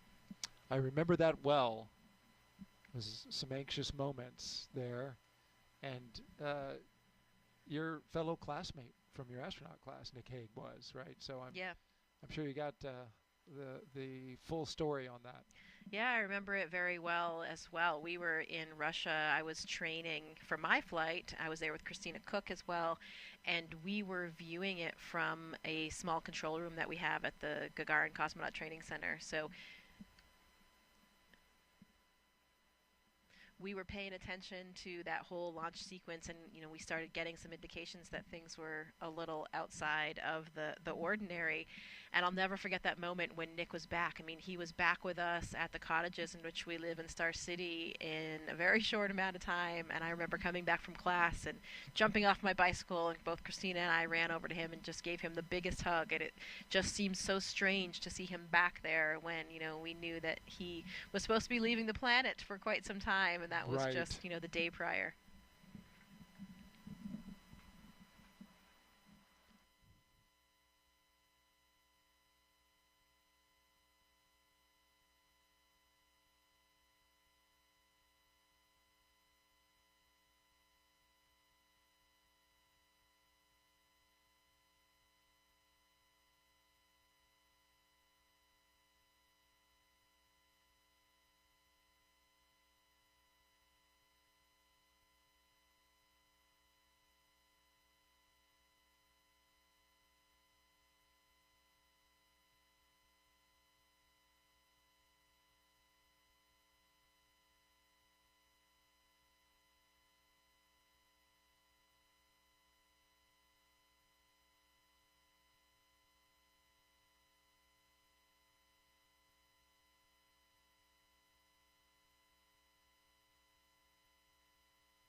So here's a good shot of the crew members. They have ingressed the vehicle, they have completed the pressure checks of their spacesuits, and the hatch has been closed.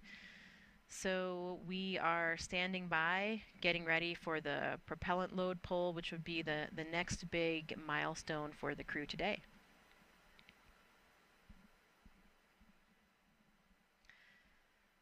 Dragon SpaceX for post-ingress briefing.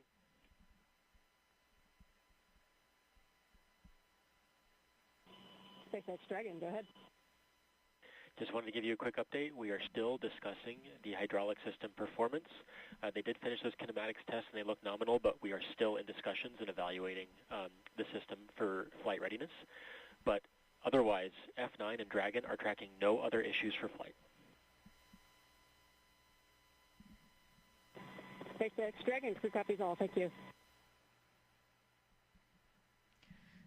So you've just heard that update from the SpaceX teams. They are still monitoring the hydraulics for the clamp arm system that's holding the Falcon 9 in place. And so still making some evaluations there. The good news is they're not tracking any other technical issues. So hopefully we will get to a good place with this one and can continue on toward launch today.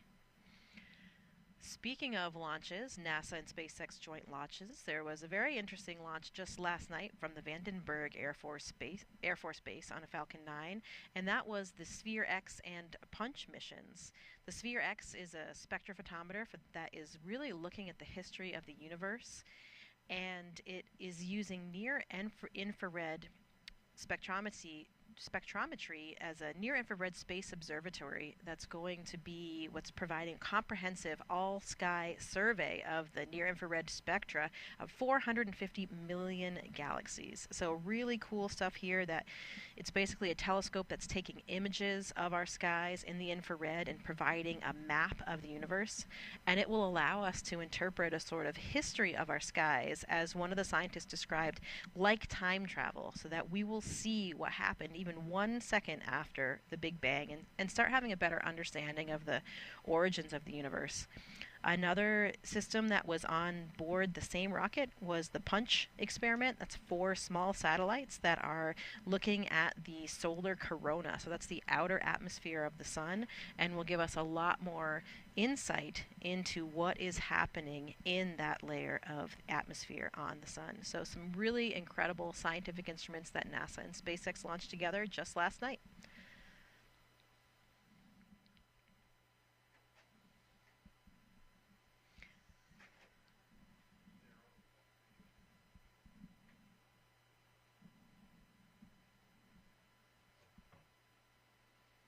Another view of the crew here waiting patiently for their next update.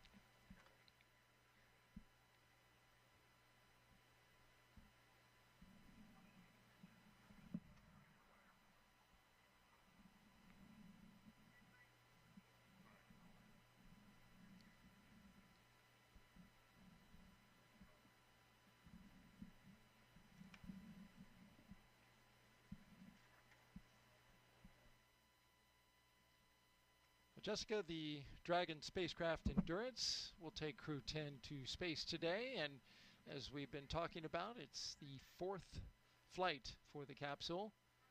Since its first flight in 2021 for Crew-3, SpaceX's Endurance Dragon has been a workhorse for NASA's Commercial Crew program, flying mission after mission. It has safely carried astronauts to the International Space Station. With Crew-7, Endurance proved its reliability yet again, marking its 3rd journey to orbit. In all, Endurance has flown 10 astronauts and 2 cosmonauts to and from the International Space Station, and it's supported crews from NASA, ESA, JAXA, and Roscosmos.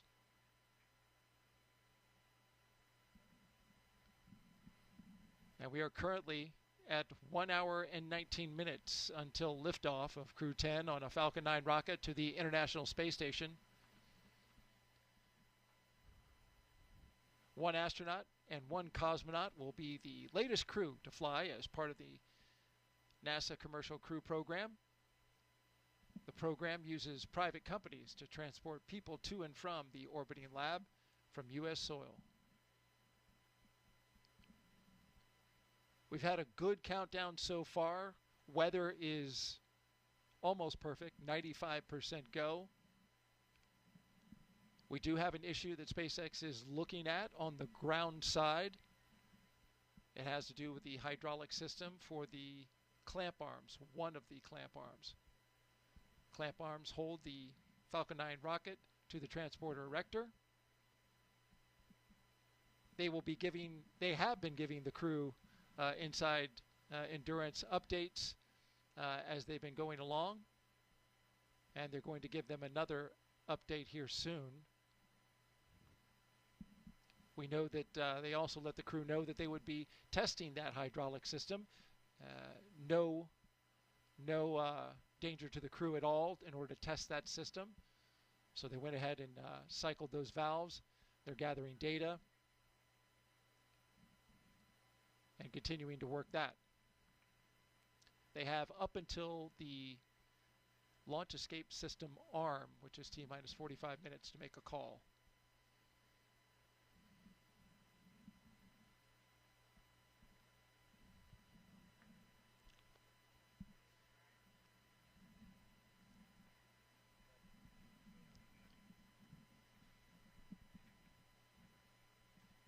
Just inside the spacecraft.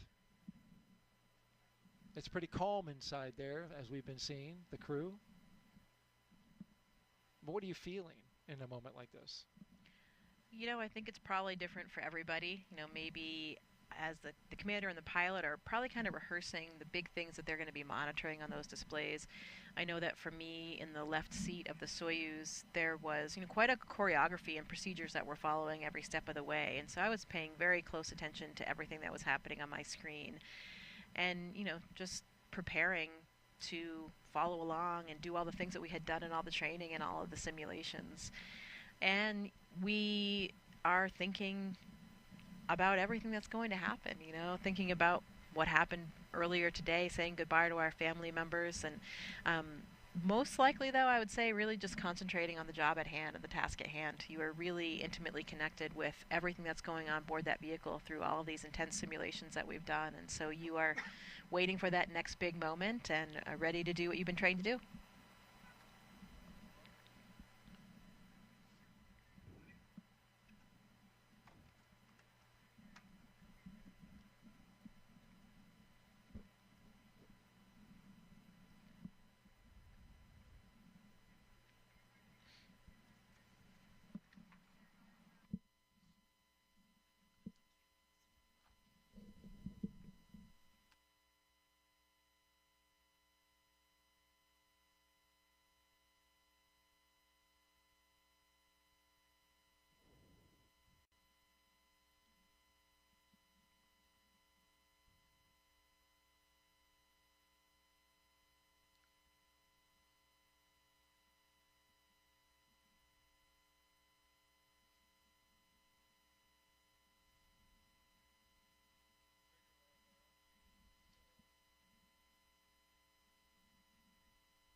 Good afternoon. You're watching live launch coverage of NASA and SpaceX's 10th rotational flight to the International Space Station. I'm NASA's Daryl Nail, and with us is NASA astronaut Jessica Meir. It's so good to have you. You've been with us for the past 3 hours doing commentary. You're back since doing CREW-10, and it's so wonderful to have you here again. Thank you, Daryl. It is so wonderful to be back here, you know, with a classmate of mine on board, my friends and colleagues from various space agencies. It just feels incredible to be playing a role in some way in sending them off on their mission. Let's talk a little bit about your missions from the past. In 2019, Jessica Meir and Christina Cook made history with the first all-women spacewalk, the 221st for Space Station Assembly.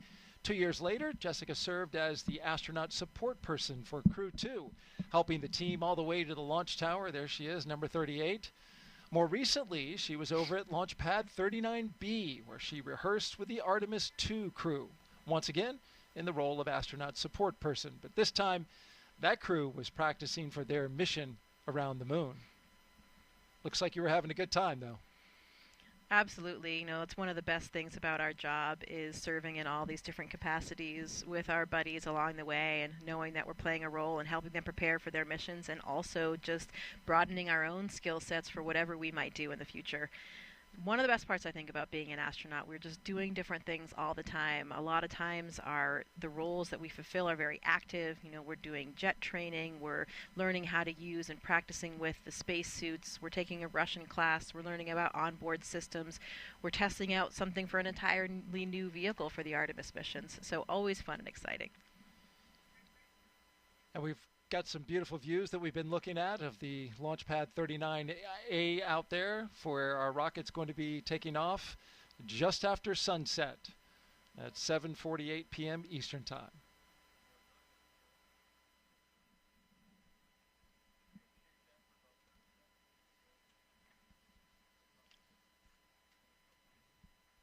We're expecting a beautiful launch tonight, Jessica.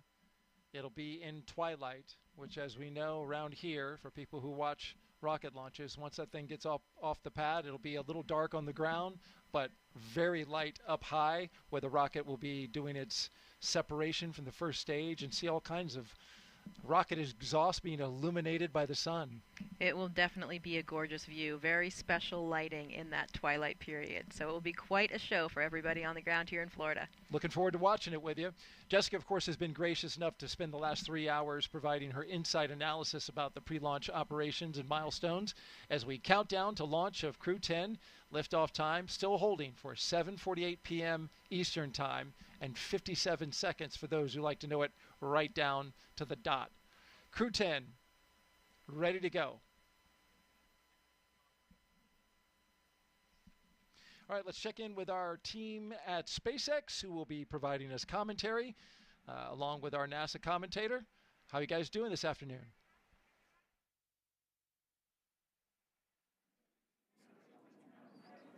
Hey, Daryl. I'm Jessie Anderson, a Senior Production and Engineering Manager here at SpaceX. And I'm Anna Schneider with NASA Communications. We're excited to be joining you from Mission Control here in Hawthorne as we count down to liftoff of Crew-10 just over an hour from now. Of course, Crew-10 is our 10th operational mission with SpaceX, flying astronauts for long-duration missions to the International Space Station. Crew-10 will have 2 first-time flyers on board, as well as a veteran NASA astronaut and veteran Japan Aerospace Exploration Agency, or JAXA astronaut. And the multinational crew also represents 3 different space agencies, with NASA, JAXA, and Roscosmos all represented on board. Today's crew will fly aboard the Dragon spacecraft named Endurance, which previously flew the Crew-3, Crew-5, and Crew-7 missions. Overall, this will be Dragon's 46th visit to the space station and its 14th human space flight to the orbiting lab, which includes NASA's Commercial Crew Program missions and private astronaut missions with Axiom Space. And over the last 3+ hours, Crew-10 has been going through the detailed process of getting ready for their mission to the International Space Station. So let's go ahead and take a moment to introduce you to the crew flying today. In the commander seat is NASA astronaut Anne McClain. She's making her 2nd trip to low Earth orbit. The Spokane, Washington native and U.S. Army colonel was selected by NASA as an astronaut in 2013 and has spent a total of 204 days in space, completing 2 spacewalks totaling 13 hours and 8 minutes outside of the orbiting laboratory. Next to McClain in the pilot seat is Nichole Ayers, who was selected as a NASA astronaut in 2021. The Colorado native graduated from the Air Force Academy and is in Colorado Springs and is a major in the U.S. Air Force. This is the first space flight for Ayers. Serving as a mission specialist is JAXA astronaut Takuya Onishi. Today's flight will mark Onishi's 2nd trip to the space station, and he was selected as an astronaut by JAXA in 2009, logging 113 days in space previously. Now, to round it all out is Roscosmos cosmonaut Kirill Peskov, also serving as a mission specialist. Peskov was selected as a cosmonaut in 2018 and will be making his first space flight today as well. Once on board the International Space Station, Crew-10 will briefly become members of Expedition 72 and then Expedition 73 in April. During their mission, they will conduct space station maintenance along with scientific research to understand material flammability, contributing to future spacecraft design and study how spaceflight affects human physiology and psychology. The crew will also engage with students worldwide via ham radio and use its existing hardware with newly integrated software to test a backup lunar navigation solution. Now, to date, SpaceX has flown 56 crew members to space since the Demo 2 mission in May of 2020, almost 5 years ago. Now, coming up here at T-minus 45 minutes, we'll be listening for the team to report their readiness for propellant load with a final go, no-go poll. It continues to be a smooth countdown so far, and we're looking good for an on-time liftoff at 7:48 p.m. Eastern Time from Launch Complex 39A in Florida. Now, here on the ground, the teams will be staffed around the clock in mission control just behind us to monitor Dragon and the mission, not just today, but throughout the entire mission. That's from liftoff to CREW-10's arrival at the space station, all the way through splashdown when the astronauts return back home. And on console or headset in mission control, which you can see there on your screen, there are 6 key positions. The mission director is in charge in the room and tasked with making real-time decisions to ensure mission success. Now, the person that you may hear talking to the astronauts is the Crew Operations and Resources Engineer, which you'll hear us refer to as the core throughout the broadcast. And the 4 additional team members are focused on vehicle systems, including avionics, navigation and control, software, propulsion, life support, and communication with ground support teams. Now, apart from mission control, our Falcon 9 team is currently located in the Launch and Landing Control Center at Hangar X. And with less than a minute, with just over an hour until launch, they are settling in for final checkouts, propellant loading, and launch. And NASA has its very own team members as well at NASA's Mission Control Center in Houston, Texas, who have been preparing the International Space Station for Dragon's arrival. After launch today, Dragon is scheduled to dock to the International Space Station early tomorrow morning on March 13th. And the teams in Mission Control Houston recently gave their go for launch, confirming the space station is ready to receive Dragon and the new crew.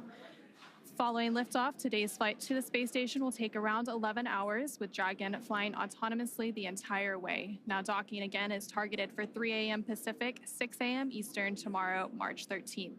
And just like autopilot on a commercial aircraft, the crew always has the ability to take manual control of the spacecraft if needed. And before all of that happens, as the booster returns to the launch site and slows down from supersonic speeds, people in the immediate area may hear a brief double clap of a thunder-like sound known as a sonic boom.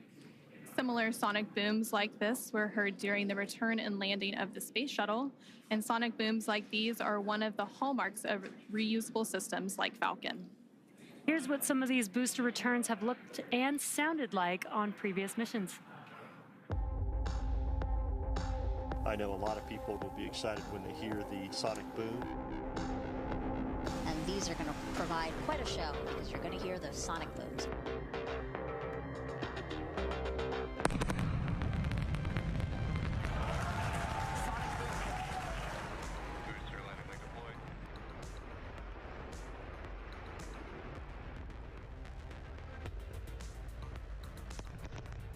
That sonic boom is great for us. That thunderclap broke the sound barrier.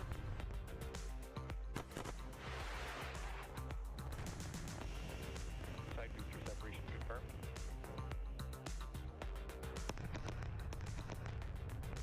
Just heard the 2 sonic booms here in the room. Booster landing confirmed.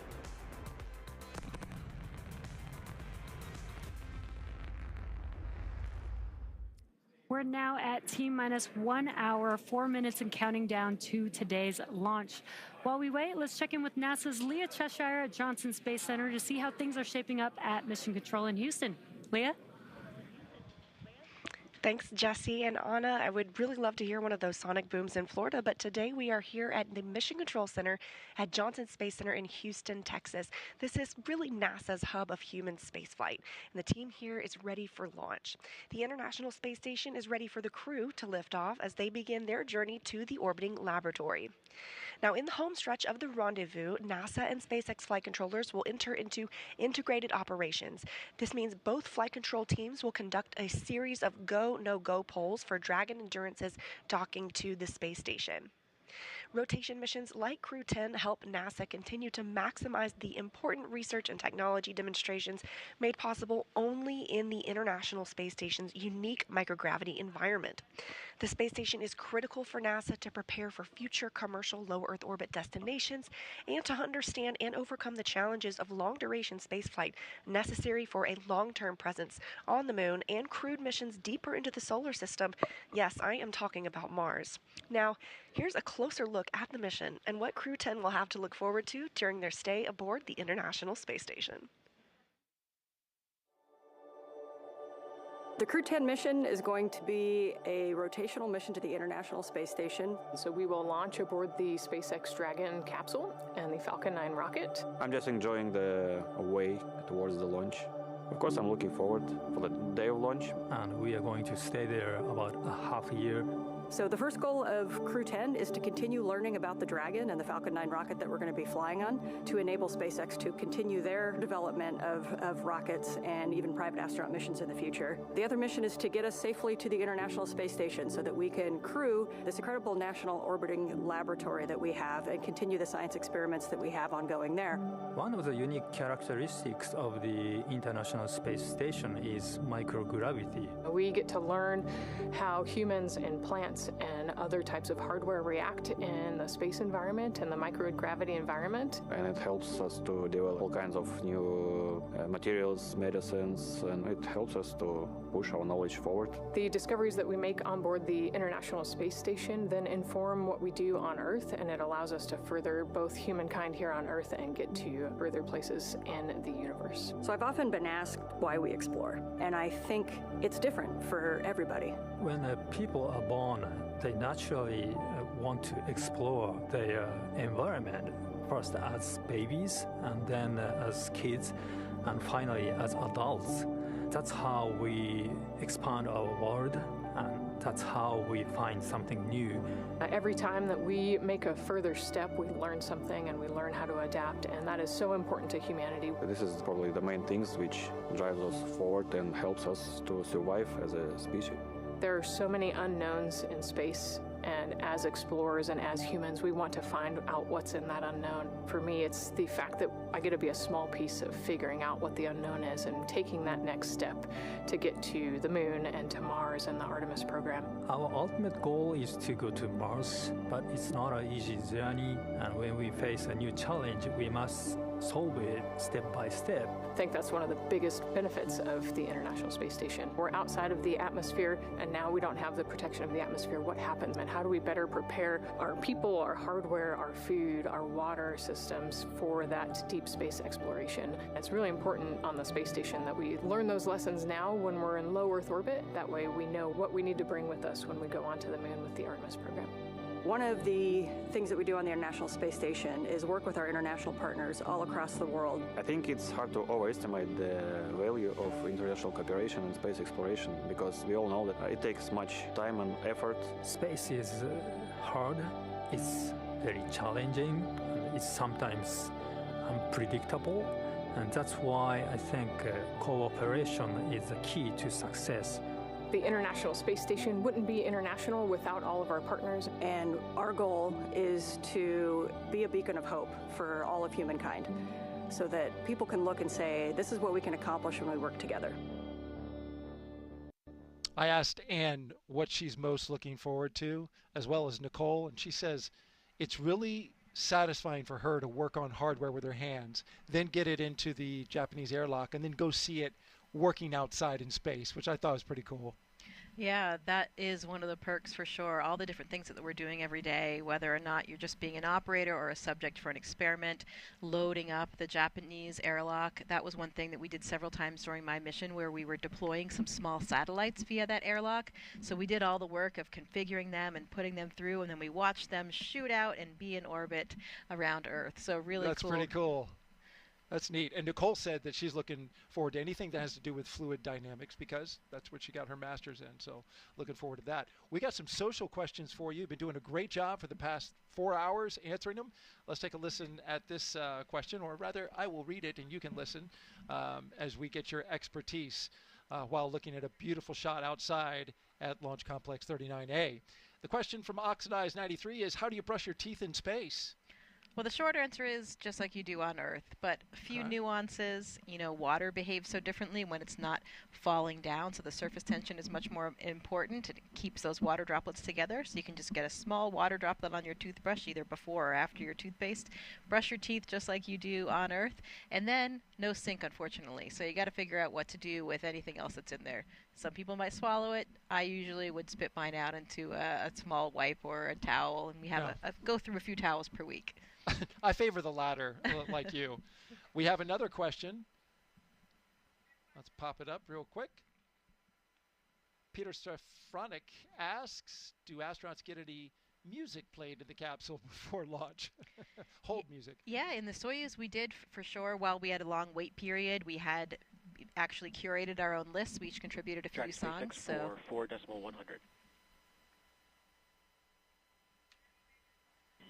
SpaceX Dragon, go ahead. We are continuing to track the hydraulics issue and will provide an update as we get closer to LES arm. However, at this time, you are go for Section 5. When ready, report go for launch. SpaceX Dragon, copy 4.100, Section 5 in work.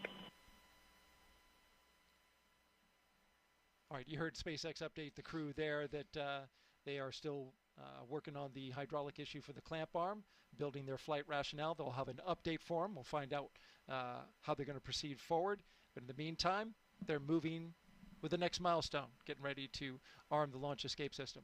Let's get out now to Megan Cruz, who is with a special guest at a nearby launch viewing location. Megan?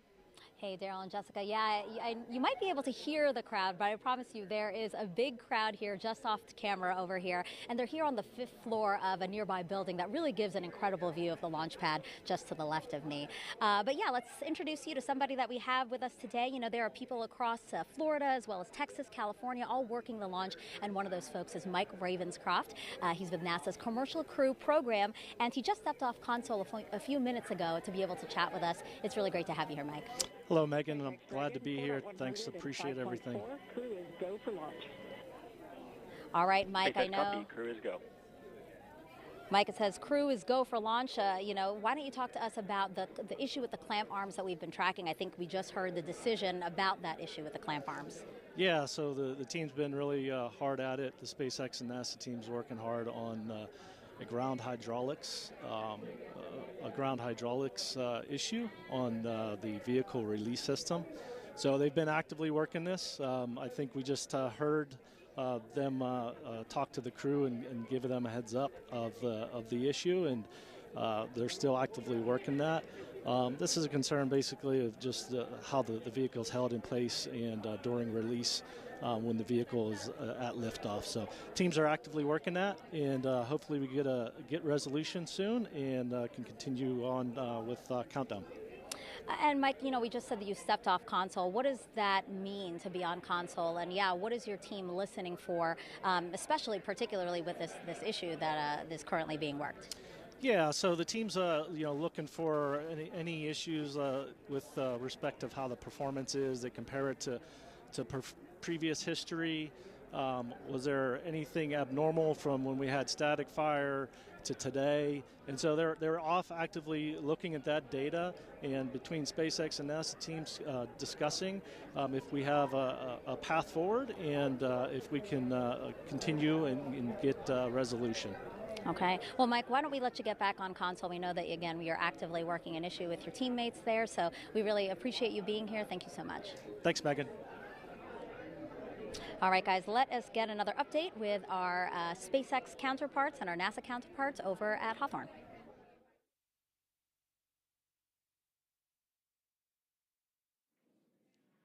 Falcon 9 is the first orbital-class rocket capable of reflight.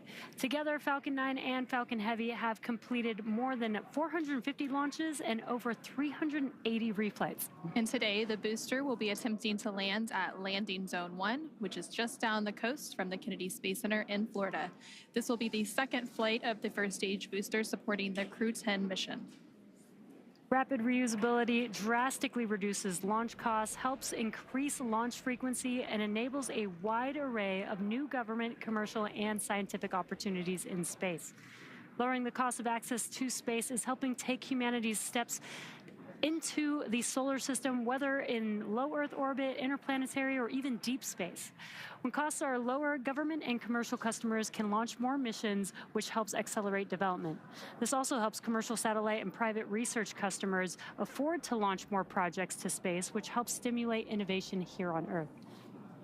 All of this to say, reusability is the key innovation that is making space more accessible for the industry as a whole. And just like the first stage of Falcon 9, Dragon is also reusable. The reusable Dragon spacecraft has flown people to the International Space Station 13 times. And as we mentioned earlier, today's crew will fly aboard the same Dragon that previously flew the Crew-3, Crew-5, and Crew-7 missions. For more than a decade, Falcon 9 has supported 45 missions to the International Space Station with our Dragon spacecraft, starting with our first cargo resupply mission, then returning human spaceflight capabilities to the U.S., and even helping launch 2 additional cargo missions with Northrop Grumman's Cygnus. All of these missions have enabled science and research to be conducted in low Earth orbit at the International Space Station. The space station also plays a key role in enabling a robust economy in low Earth orbit. In addition to supporting private astronaut missions, the station is open for commercial and marketing activities proposed by industry and is supporting commercial companies conducting research as well as in-space manufacturing initiatives and aiding the development of technologies for commercial space stations. As part of these initiatives, SpaceX has supported the next generation of commercial space exploration with the launch of 3 private astronaut missions to the station in partnership with Axiom Space, with a 4th mission slated for this spring. But SpaceX's drive to unlock space does not end there. In 2021, SpaceX launched Inspiration 4 on a 3-day journey around Earth, and there you could see some of the footage from that mission on your screen. It was the first all-civilian mission to space, and missions like Inspiration 4, Polaris Dawn, and the upcoming From 2 allow commercial astronauts to conduct research and other activities in microgravity and demonstrate new technologies while orbiting Earth. As some of you may recall, last year, the Polaris Dawn crew reached the highest Earth orbit ever flown since the Apollo program, participated in the first ever extravehicular activity, or EVA, from Dragon wearing SpaceX-developed EVA suits, and conducted 36 research studies and experiments designed to advance both human health on Earth and during long-duration spaceflight. All of these missions are helping set the stage for future missions to the Moon, Mars, and beyond. And for nearly 25 years, NASA has supported a continuous presence in low Earth orbit aboard the International Space Station, and just yesterday, the space station surpassed over 150,000 total orbits of the Earth. Now, NASA plans to transition to a new model featuring commercial space stations to ensure a sustained access to low Earth orbit for microgravity research. Our commercial low Earth orbit development program is using a 2-phase approach to first support the design and development of commercial space stations, and second, enable the agency to purchase services as one of many customers. Definitely exciting times ahead in the world of commercial space. Absolutely, very exciting. Now, back to today's mission. We are coming up on T-minus 50 minutes here to launch, and our teams are carefully moving through the pre-flight process. Now, a lot of preparations have brought us to this point, including a dry dress rehearsal and static fire on Sunday. A dry dress rehearsal is a practice run before launch where all of the steps are conducted except for the loading of propellants, which is why we call it dry. The integrated spacecraft and rocket are rolled out to the pad and raised vertically, and the crew and all of the support teams go through their steps exactly how they would on launch day to make sure that they're ready when we do go for launch. However, during a static fire test, which we also did earlier this week, the crew is not present. Now, propellants are loaded and the engines on the boosters are fired for a few seconds while the rocket is held down to the launch mount. The data from the static fire test is then reviewed and incorporated into NASA and SpaceX's decision to proceed with launch. And all of that hard work now brings us to today. And next up in our countdown, SpaceX's launch director will check in with the team for readiness, both for propellant load and for launch. As mentioned earlier, the Dragon launch team, as well as key NASA launch members, are in the Launch and Landing Control Center at SpaceX's Hangar X in Florida. The launch director will also check in with the Dragon mission director, referred to as MD, and NASA launch manager to make sure they're ready to move forward. Right now, the crew is on board Dragon, waiting to get the green light to stow the crew arm for launch and arm the launch escape system. Once the launch director gives the go-ahead, we should get a good view of the access arm moving away from the spacecraft. Now we're still tracking that one issue with the hydraulics, so we should hear the final decision on that before we get to that crew access arm stowage. And the range continues to be go for launch, currently monitoring the clearance area surrounding our launch pad, as well as the air and sea space along the flight corridor.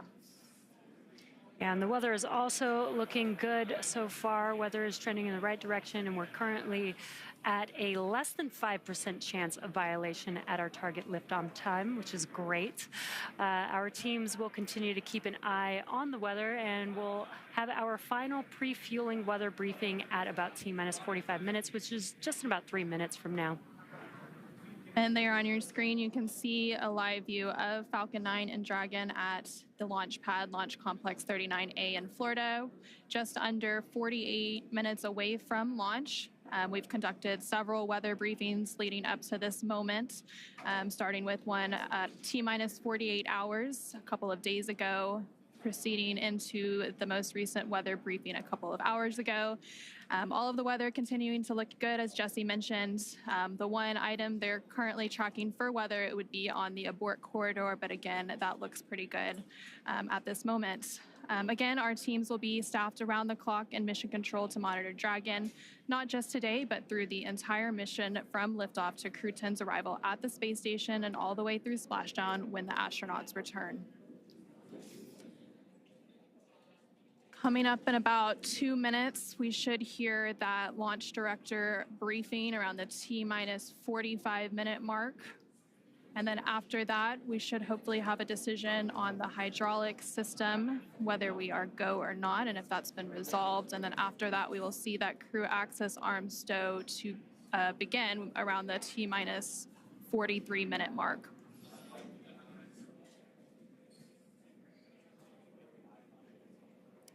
And as you mentioned, Anna, all the rest of the systems are looking really good for T0. We are just working this one issue as a ground side issue, but the vehicle is healthy, the crew is healthy. They're currently strapped into their seats inside of Dragon on top of Falcon 9 as we speak right now, patiently waiting for an update. Yep. And once Crew-10 does get to the International Space Station, they will, of course, have a brief handover period with Crew-9. And then after that handover, once weather looks good for a splashdown, Crew-9 will return home shortly, bringing the end to their mission. So it's a busy time as we complete these crew rotation transitions at the International Space Station. Now at just under T-minus 46 minutes, so we should be coming up on that launch director briefing here shortly. Continuing to see a live look at the launch pad 39A at Kennedy Space Center in Florida. You can see the clear skies all around. Dragon, LD on countdown 1.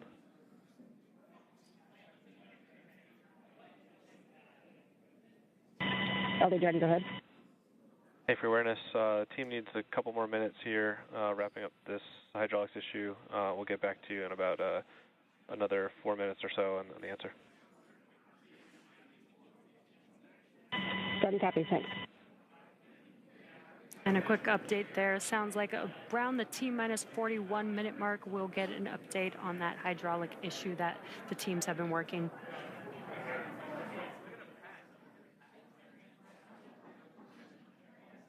These views are great. Like Daryl said, we might have a nice twilight launch over there in Florida. So if anybody is in Florida and able to go outside during T0 for liftoff, you might get a really cool view of the launch tonight.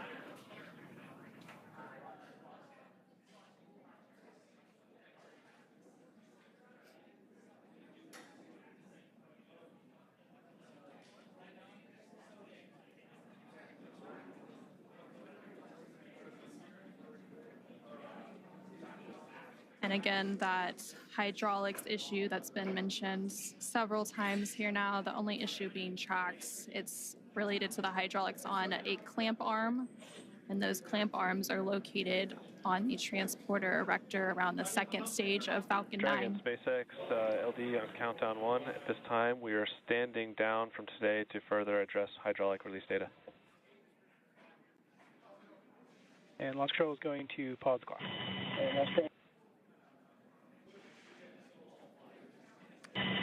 SpaceX Dragon, we copy all.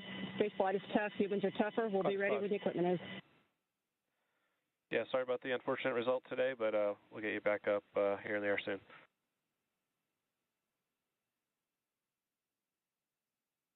Dragon copies all.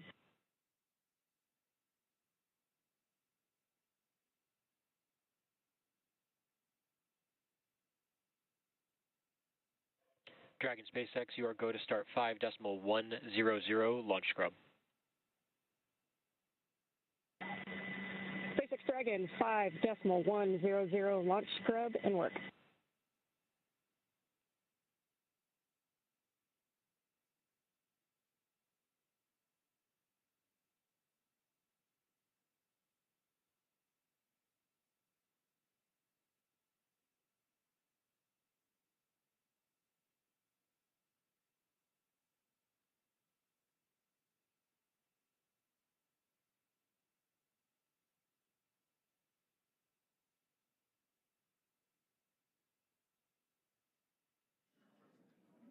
And we did just get that update. Unfortunately, we are scrubbing for today's launch. Unfortunately, due to the hydraulic ground issue that the teams have been working, this will allow the teams to continue to troubleshoot and hopefully fix this issue for the next attempt that we'll have for CREW-10.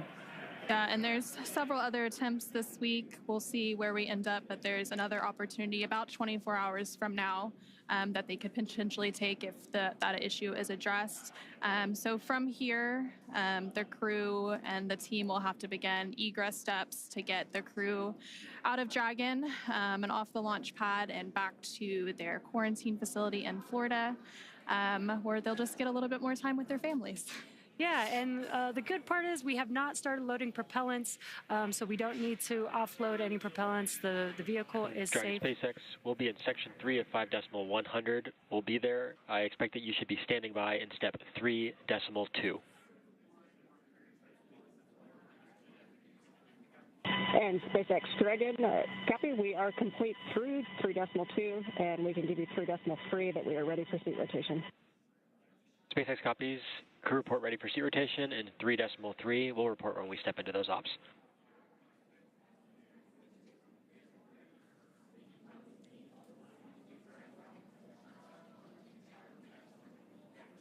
And just some comms between the core and CREW-10. They are preparing for egress.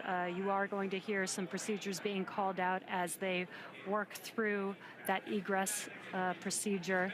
And like we were saying, the crew is safe, the vehicle is safe. It was a ground side issue that they've been working, that the teams have been working. And so what we'll see coming up is the seats will rotate. We did have the closeout team already leave the pad. They're going to come back and help the crew egress the Dragon vehicle. And there on your screen, you can see a live look at the crew in Dragon Endurance, working through those steps. Leading up to the scrub today, they did go through lots of activities, obviously making it all the way through crew ingress, which happened around 4:58 p.m. Eastern earlier today. They then completed all of the suit leak checks, closed the... And for crew awareness, proceeding into scrub site safing, expect some venting from the vehicle ACS system. Dragon copies.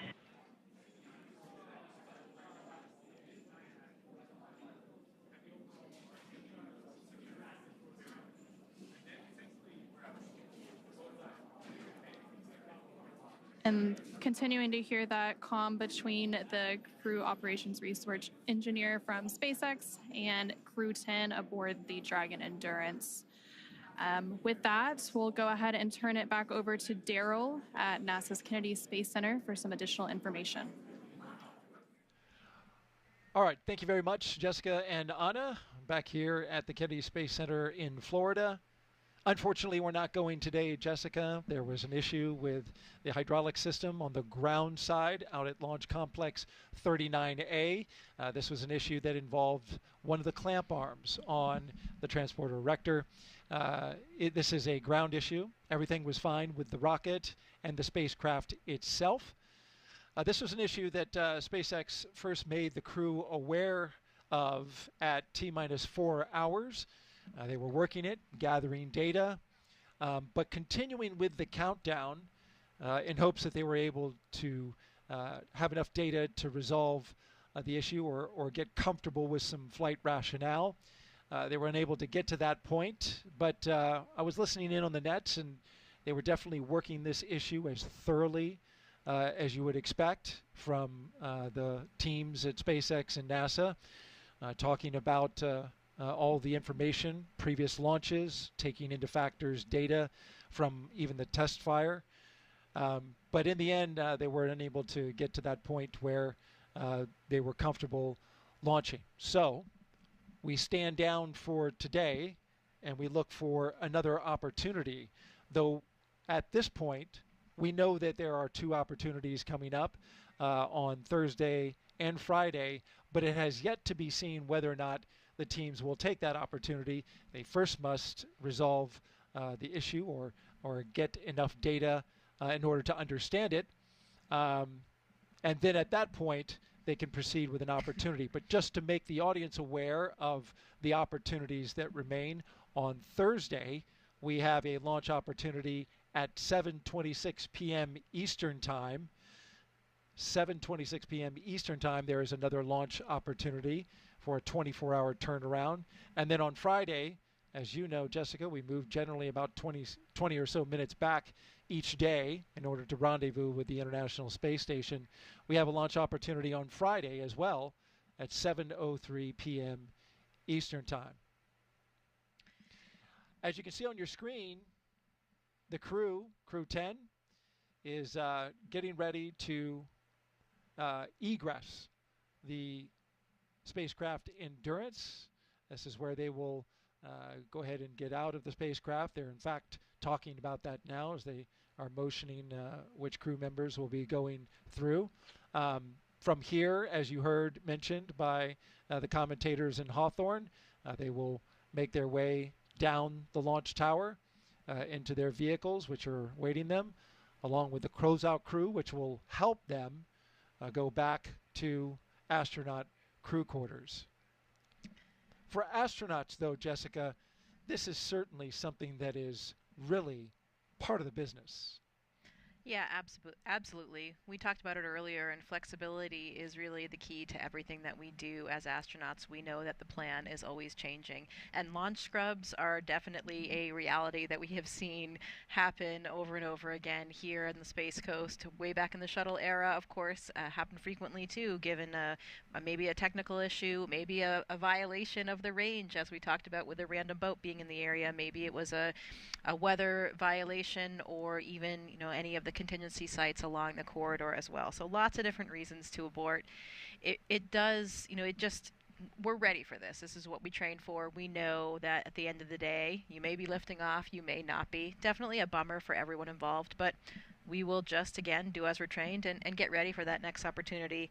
It reminds me a little bit of an interview that Anne gave fairly recently about the mission, and she was talking about the extensive experience that her crew has in regard to aviation. We talked about that several times in this broadcast. They have 4 professional pilots, 2 military pilots, 2 commercial pilots. And one of the things that Anne often talks about is how important it is as an operator, as a test pilot, to be humble, because your equipment will always fail in ways that you don't predict.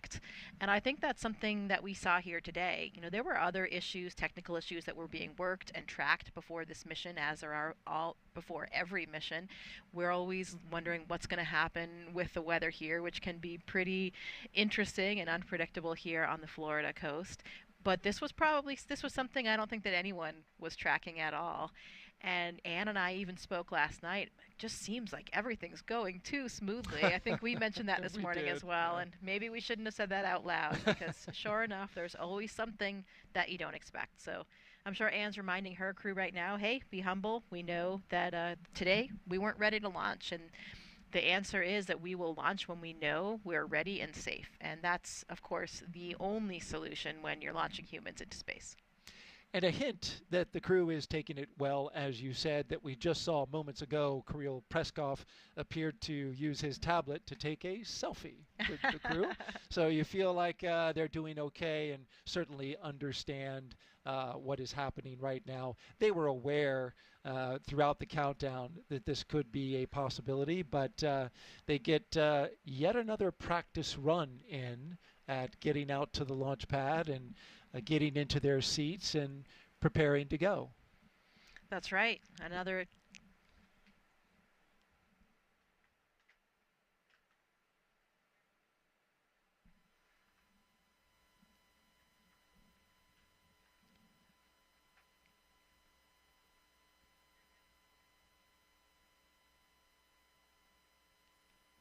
We're listening in as SpaceX continues to go through their scrub procedures.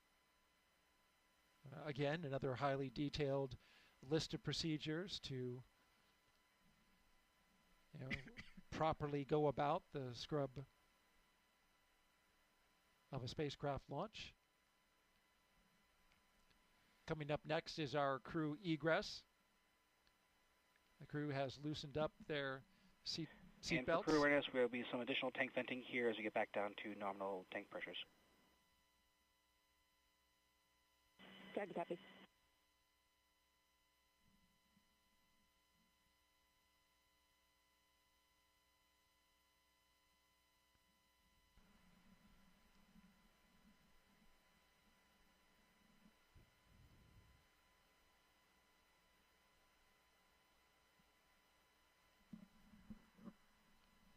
From your time in the astronaut corps, what are some stories that you've heard from astronauts that have, spent time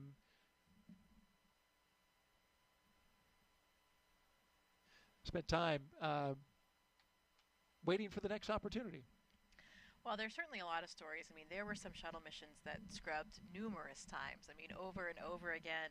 You have different launch windows for different vehicles, too. Sometimes it's an instantaneous window. Sometimes you have a prolonged period, so maybe you might be able to resolve a problem in time. But, in some ways, it could actually make the crew a little bit more relaxed because they've already done all of their final preparation things. All of those, all that last-minute work, the last-minute email, the last-minute message that you wanted to send a friend, they have all of that out of the way, and hopefully that will give them a chance tomorrow to really just be able to relax and appreciate it and maybe just think a little bit more, philosophize a little bit more, be ready for that next attempt without all of those little annoying must-do task list type things. So we'll try to put a positive light on it and think about how maybe for their psychological state and getting ready for the next opportunity, it would actually make things a little bit more relaxing and a little bit more routine. Like you said, they've gone through it all. Of course, they had gone through most of those, pretty much all of those steps except for the propellant loading in the dry dress previously, so they'd been through it at least once. But when you're not training for the real deal, it always feels a little bit different. So I think they'll be even more psychologically, mentally prepared for the next opportunity that they'll have, whether that's tomorrow or subsequent day. If you're just joining us, you're watching launch coverage of NASA and SpaceX's CREW-10 mission that was scrubbed today at 7:06 p.m. Eastern Time, T-minus 43 minutes. A scrub was called by NASA and SpaceX due to an issue with the hydraulic system that controls a clamp arm that holds the rocket to the launch tower. And there you see CREW-10, our crew from left to right, Kirill Peskov, Nichole Ayers, Anne McClain, and Takuya Onishi. Just spending some time chatting and talking. Of course, they're disappointed that they didn't get to go today. The weather was perfect. It certainly did its part. I had just heard an update prior to the scrub being called where the launch weather officer came over the net and said, "We're clear, blue, and 22." A phrase that means, clear skies, blue skies, beautiful weather and you can see for 22 miles, and you literally can. That is the visibility today. It was setting up to be a perfect not only launch opportunity, but also a launch viewing opportunity. But as is often happens in the business, everything needs to be just right. And so the launch was scrubbed for today, and they will look for an opportunity in the future after they discuss the issue that they had with the hydraulics on the ground system. The rocket was good to go. The spacecraft was good to go. But something with the ground equipment and the hydraulic system is what's keeping us on the ground for today. As we look around, just having passed through sunset, I believe we had a sunset. Are we there yet? No, we're close. Almost sunset as we orbit the launch tower there. In the foreground, a future Starship launch tower that you can see there, marked by its chopstick arms at the bottom.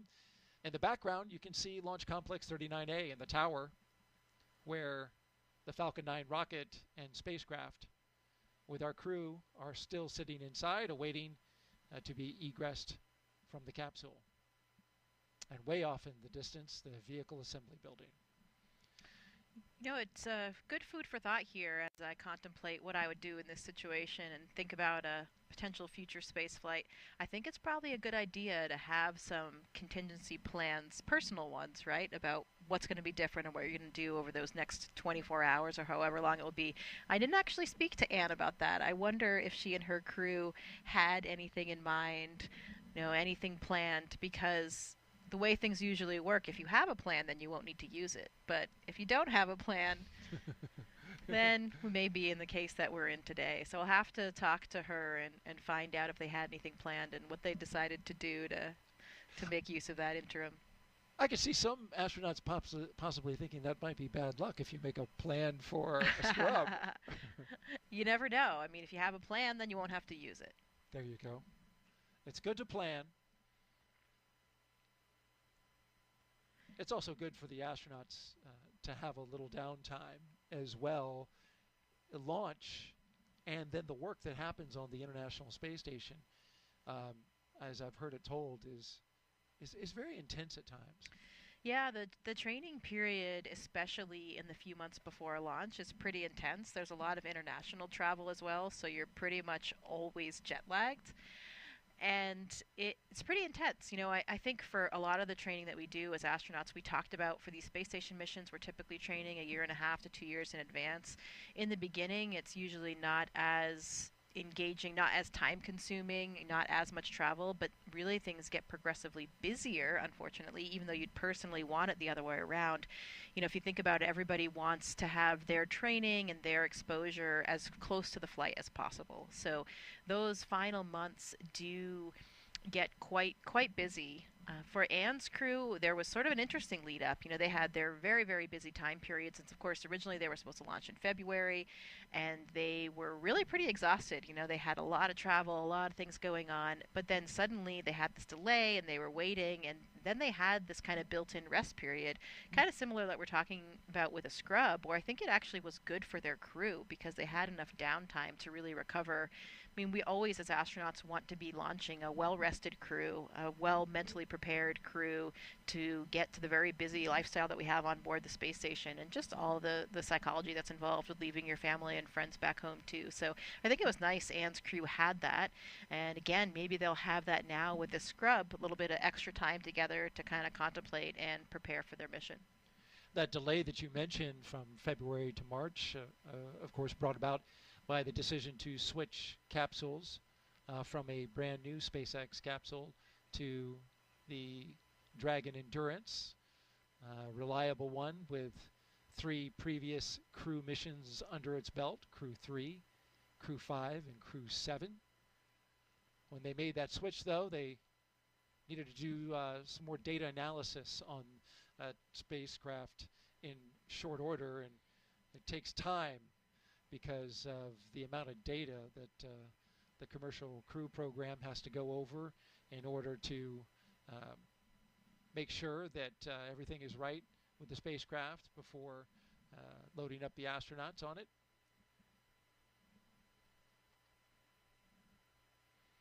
Oh, it's a nice view of the moon you can see behind the launch towers there as well. See it. We're pretty close to a full moon. We've got sunset in just a few minutes.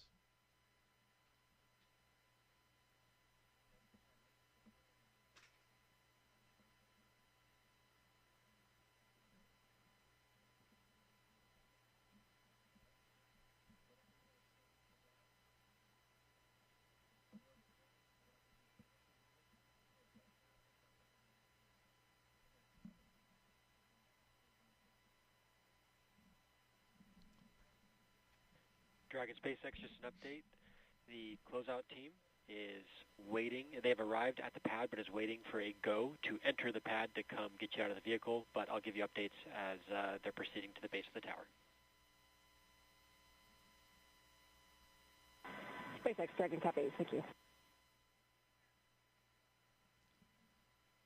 You heard that update there from SpaceX to the crew inside the Endurance spacecraft. For crew right now, there's going to be some loud venting from the base of the rocket.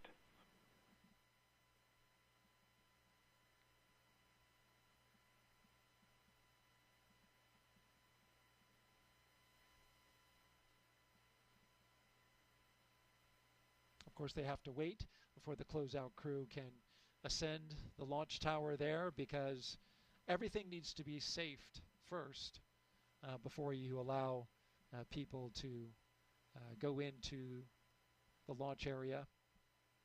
So these are standard precautions that are taken before the closeout crew goes in.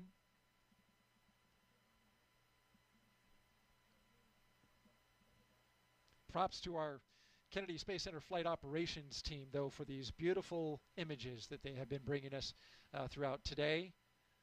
Going around the launch complex, we're able to see for 20 miles off in the distance, and we've had some pretty spectacular views. All right, we're going to send it out now to Hawthorne, California, and our commentators there, and with an update on the scrub.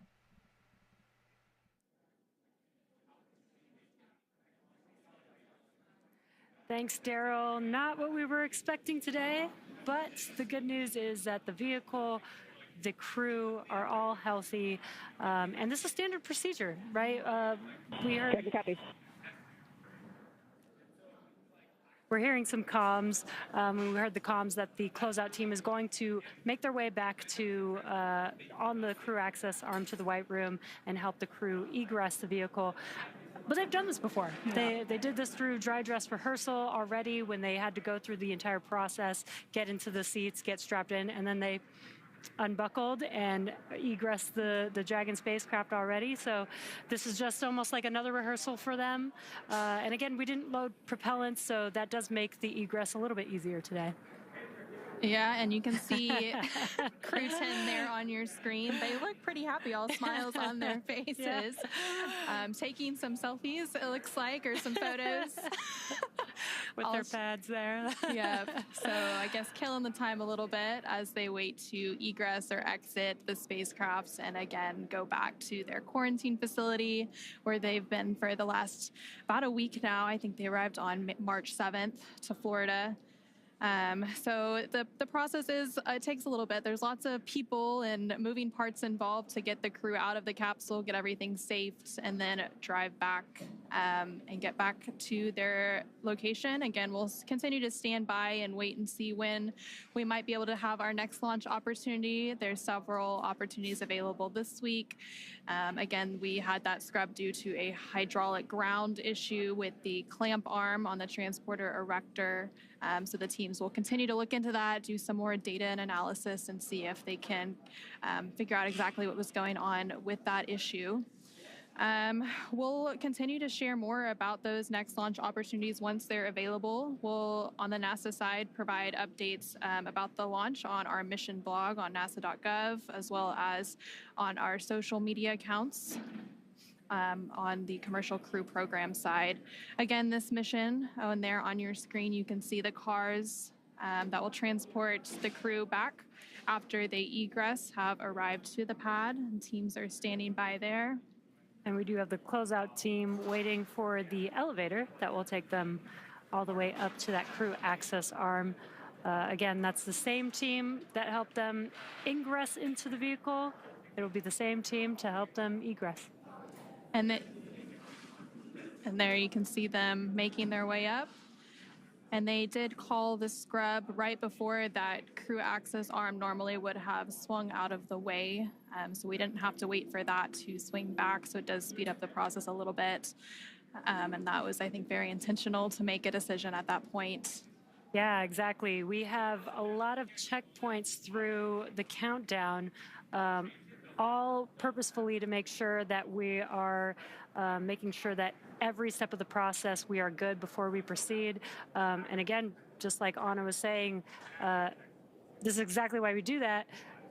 We were able to make this call prior to propellant loading, prior to removing the crew access arm, making the steps to almost go backwards a little bit easier and a little bit safer. We are doing, you could see on your screen, just making sure that we are good to open that hatch for Dragon. And again, CREW-10 is the 10th rotational mission for SpaceX carrying crew to the International Space Station. Their crew currently inside Dragon that will egress soon is comprised of 2 NASA astronauts, so NASA astronaut Anne McClain and Nichole Ayers, as well as a JAXA astronaut, Takuya Onishi, and a Roscosmos cosmonaut, Kirill Peskov. And then once we do have a new launch date and a launch time and we get the crew off the pad and into orbit, they will have a long duration mission at the International Space Station conducting science and research activities. It's really great to see the crew in good spirits. They train for this and, spend a lot of hours working through each one of these procedures, and you can see the closeout team making their way across the crew access arm there over to the White Room. But yeah, this is all part of procedure, and it's really great to see the crew just in good spirits despite, unfortunately not being able to launch today, but we will have some other opportunities. And again, we will not launch unless we know that we can launch safely and reliably. And this is exactly why we do all of these checks throughout the countdown. And really everything has to go right for a launch to be successful. So we want to take the time and make sure we understand any issues that arise. Along with all of the engineering systems on the rocket and Dragon, we also have to look out for things like weather to make sure we're safe to fly and launch into orbit. So again, the teams will continue discussing the hydraulics issue, continue looking at the weather for the next few days, and see when our next launch opportunity may be. You're continuing to see a live look inside the Dragon Endurance. Again, this was going to be the 4th flight of that spacecraft. It previously flew on CREW-3, CREW-5, and CREW-7. Live look there at the launch pad, Launch Complex 39A at the Kennedy Space Center in Florida, as the sun looks like it's pretty much fully set at this point.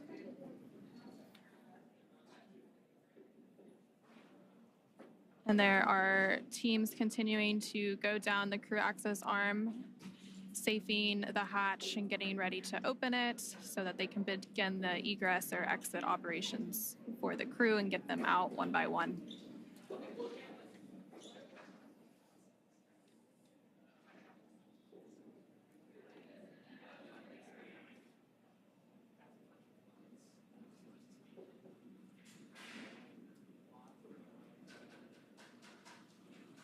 CREW-10, again, there on your screen, patiently waiting for that hatch to open. Once that hatch opens, they'll egress 1 crew member at a time. And again, they still need to follow, ensuring that we are not bringing any FOD in or into the Dragon spacecraft and the crew arm itself. And so you saw the closeouts team in those closeout suits there. Dragon SpaceX The closeout team is in the white room. They're doing final preparations for hatch opening, expected in just a few minutes from now. SpaceX Dragon copies. That was the core speaking with the crew, just providing an update. They are inside of Dragon, so they can't see outside from the seats that they're in. So the core is just letting them know that the closeout team is inside of the crew access arm, inside of the white room, and preparing to open that hatch shortly. And confirming those calls on the crew side is the commander for CREW-10, Anne McClain. She's in the center right of your screen. So from left to right on your screen, you have Roscosmos cosmonaut Kirill Peskov, NASA astronaut Nichole Ayers, NASA astronaut Anne McClain, and then JAXA astronaut Takuya Onishi.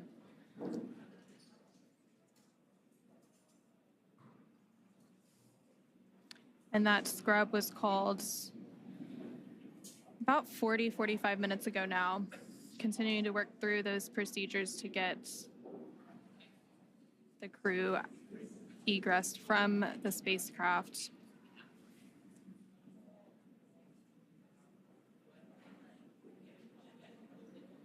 The launch for today was planned for 7:48 p.m. Eastern, 4:48 p.m. Pacific, and they called that scrub about 45 minutes ahead of that instantaneous launch window.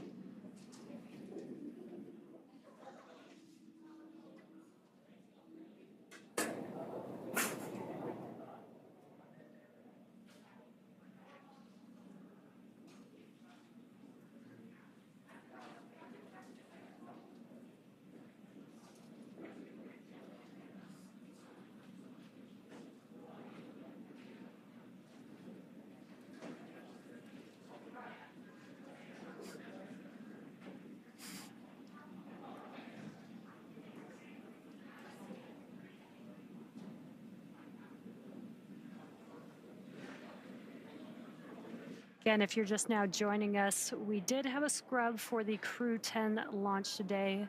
Once again, the vehicle and the crew are safe and healthy. The scrub was called for a ground side issue with the hydraulic system that opens the access arm around the vehicle which is attached to the, I'm sorry, not the access arm, the clamp arm on the transporter erector. And the countdown is exactly what we use. This is the framework that the launch team uses to make sure that all final checks are made in the right order to make sure that we have a safe flight and a safe launch. And what's happening during these countdowns is the rocket computers, the ground computers, the launch teams are all monitoring the checks along the way, making sure that every step of the way, all the way to T0, as well as all the way through launch, that everything is healthy and operating nominally. And so we were going through those procedures today.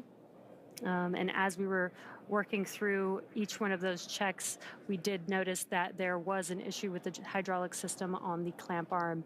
And teams began to work through that, trying to see if we could resolve it in time for the expected T0 today. Unfortunately, around, I believe, T minus 45 minutes is when they made the official call. Again, that was about 8 minutes before, or 10 minutes before we load propellants onto the vehicle. And again, this is why all these checks are there. This is what terminal count is for, is to make sure that the vehicle is safe, and that we can make a call in time to prevent going through unnecessary procedures as well. So again, we didn't load propellants on the vehicle. That does make this egress a little bit easier, a little bit faster for the crew. And that clamp arm that we keep referencing, so those clamp arms are on the transporter erector that the Falcon 9 is on top of, and they are located around the second stage of Falcon 9. There you can see them on your screen right above the lower thirds. And they stay around the second stage of the Falcon 9 until we have the strong back retract, which takes place in the final minutes of the countdown around the T minus 4.5 minute mark. Exactly, and the purpose of the transporter erector, the strong back, is we have the propellant lines, avionics, umbilicals attached to the vehicle. It also provides support and brings the vehicle vertical for launch. And just about 4.5, 5 minutes before T0 is when we open up those clamp arms, move the TE just a couple degrees away from the vehicle to prepare for liftoff, and then at T0, the TE moves even further away to clear the way for the vehicle as it lifts off. And so, unfortunately, we had an issue with the clamp arm. It wouldn't have been potentially able to open up fully. So the teams are working through whatever that issue, that root cause of that issue is, to make sure that when we do go for launch, those clamp arms will fully open and will clear the way for the TE to be able to recline appropriately for liftoff. And there you're getting a great 360 view of the launch pad. You can see some of the other launch complexes in the background as well. Again, it's a very active launch area down in Florida. Launches are constantly happening. This one was scheduled to take place from Launch Complex 39A there on your screen. And you can see Falcon 9 standing tall with Dragon atop, with CREW-10 currently inside as they work through those egress procedures with the SpaceX team. Again, there is a lot of coordination that went into today's preparations leading up to the final minutes before we scrubbed. Communication between the NASA teams, the SpaceX teams, everyone is working to make sure we're all on the same page, we're all comfortable and ready to launch. And of course, we'll launch once everything is in tip-top shape and we're ready to go fly the crew to the International Space Station.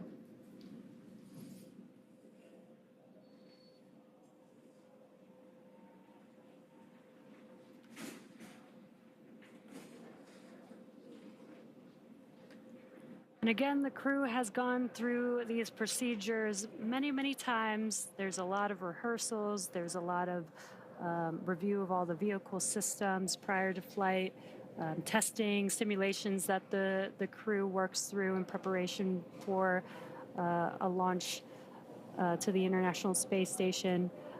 So all of these, the crew did go through several of these before. We did a dry dress rehearsal. This is almost just like a second dry dress rehearsal for them. And when the vehicle is ready, I'm sure the crew will be ready to go and excited to go to the International Space Station. Practice makes perfect, so the more practice, the better, really. Exactly. And the crew, there you can see on the right hand of your screen, they've been training for their mission to the International Space Station for well over a year now, getting ready for all of the different science and maintenance activities that they will do on board once they make it to the International Space Station. Once on board the International Space Station, they will complete a brief handover period with the CREW-9 crew that is currently orbiting on the International Space Station. Once that handover period is complete and the weather looks good, CREW-9 will return home, splashing down off the coast of Florida, bringing it into their mission.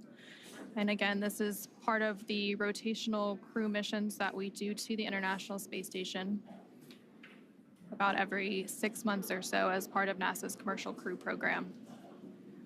Anna, you mentioned the science that they do. So preparing for a launch is just only a very small portion of what they're training for. They're preparing to do a lot of science experiments, and 6 months is a very long time for them to get a lot of work done on the orbiting laboratory. Yep, and the International Space Station will actually celebrate its 25th year of continuous human presence this year.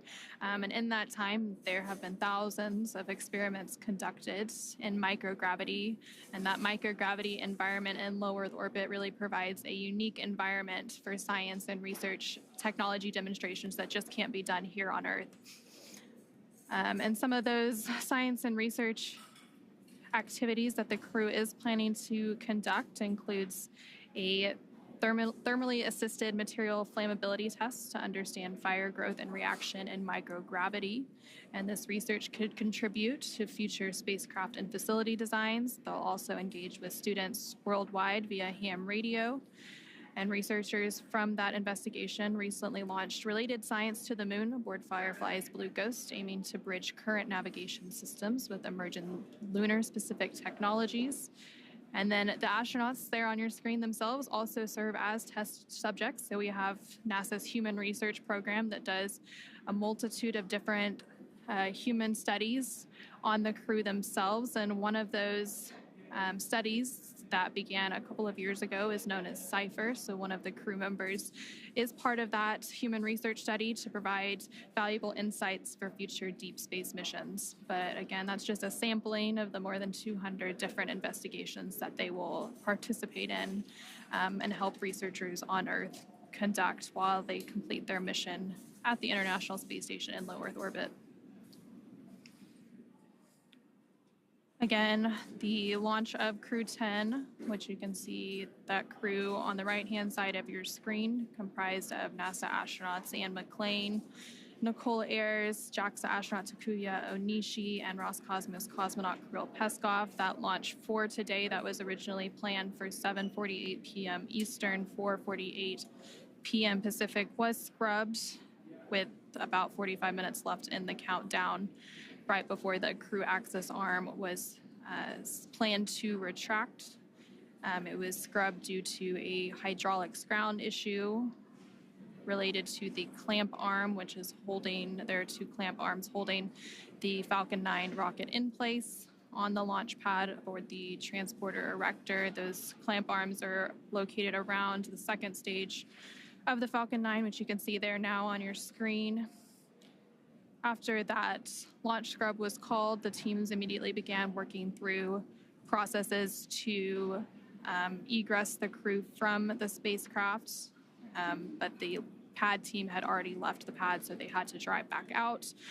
They have since arrived to the launch pad, and they are up in that crew access arm that you can see on your screen that is connected to the Dragon spacecraft at the top of the Falcon 9 rocket. And so they are working to safe the hatch around the Dragon Endurance spacecraft. Once all that safing is complete, they will open the hatch and begin to get the crew out one by one before they take them back to the crew quarters at NASA's Kennedy Space Center in Florida.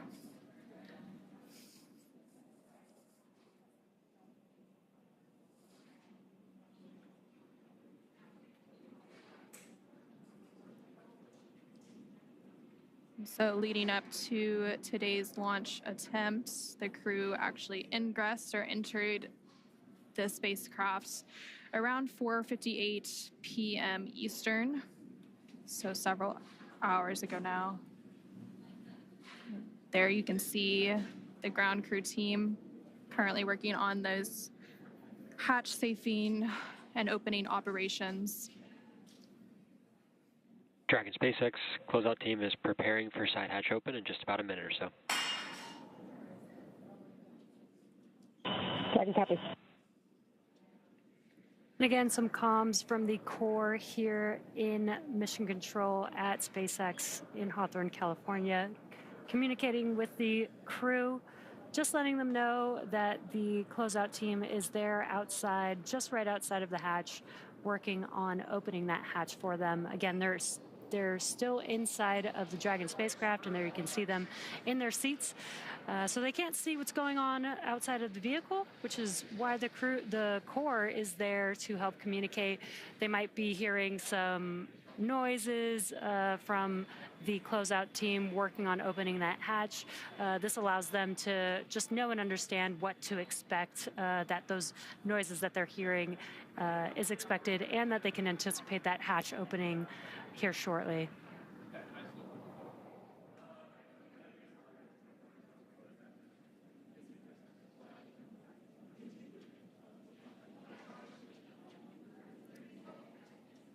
And the crew there using their pads that they would use during their flight. Those tablets hold their procedures, so they can if they're wondering where, what they need to work through, what's coming up next in the procedure, they can look there on those tablets very easily. They were also taking some selfies earlier, maybe some good memories of what's leading up to their future launch to the International Space Station. You got to make the most of it, that's for sure. Absolutely. And the two of the crew members there on your screen are veteran astronauts, so they've flown previously. So Anne McClain as well as Takuya Onishi have both been to the International Space Station before, so I'm sure they're familiar with launch scrubs and all the procedures and processes that go into that. Again, this is exactly why we go through a countdown. We have automated checks. We have automated checks. We have manual checks.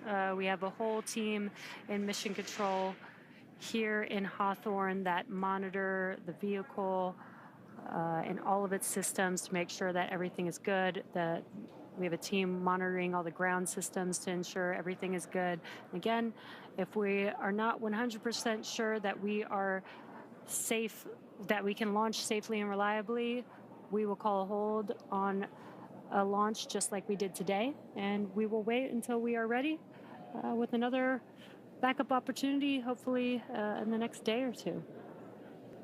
And again, there are several other opportunities this week. The earliest is tomorrow, about 24 hours from now, but again, waiting for confirmation from the NASA and SpaceX teams on when they will schedule that next opportunity, whether it's tomorrow or sometime later this week or even next.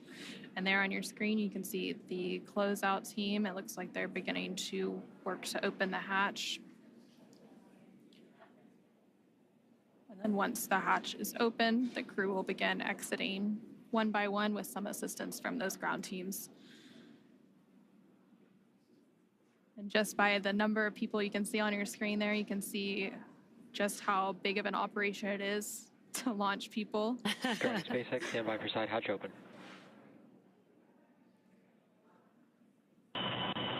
SpaceX Dragon copies.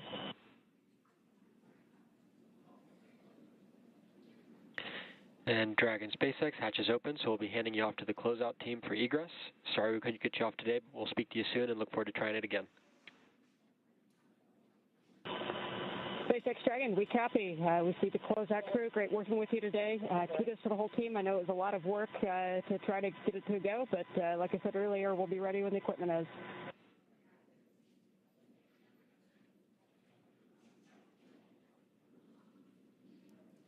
And there you heard some nice words from NASA astronaut, the commander of CREW-10, Anne McClain, talking about the scrub, but also talking about how grateful they are for all of the teams and the work that they've put into today's opportunity, even though it didn't go as they planned. But again, there are additional opportunities that will be available to the base of the tower to their Teslas that will take them back to their crew quarters.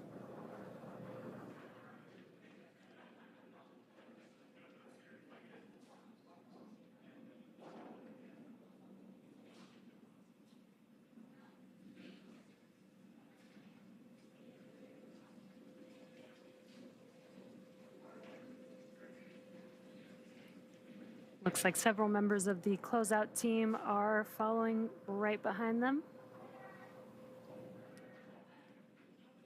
They're getting into the elevator that'll take them down to their vehicles, and then they will drive off back to crew quarters at NASA's Kennedy Space Center in Florida. And there you're seeing a live look of those vehicles standing by for them. Again, they've been standing by since the closeout team arrived about 45 minutes ago.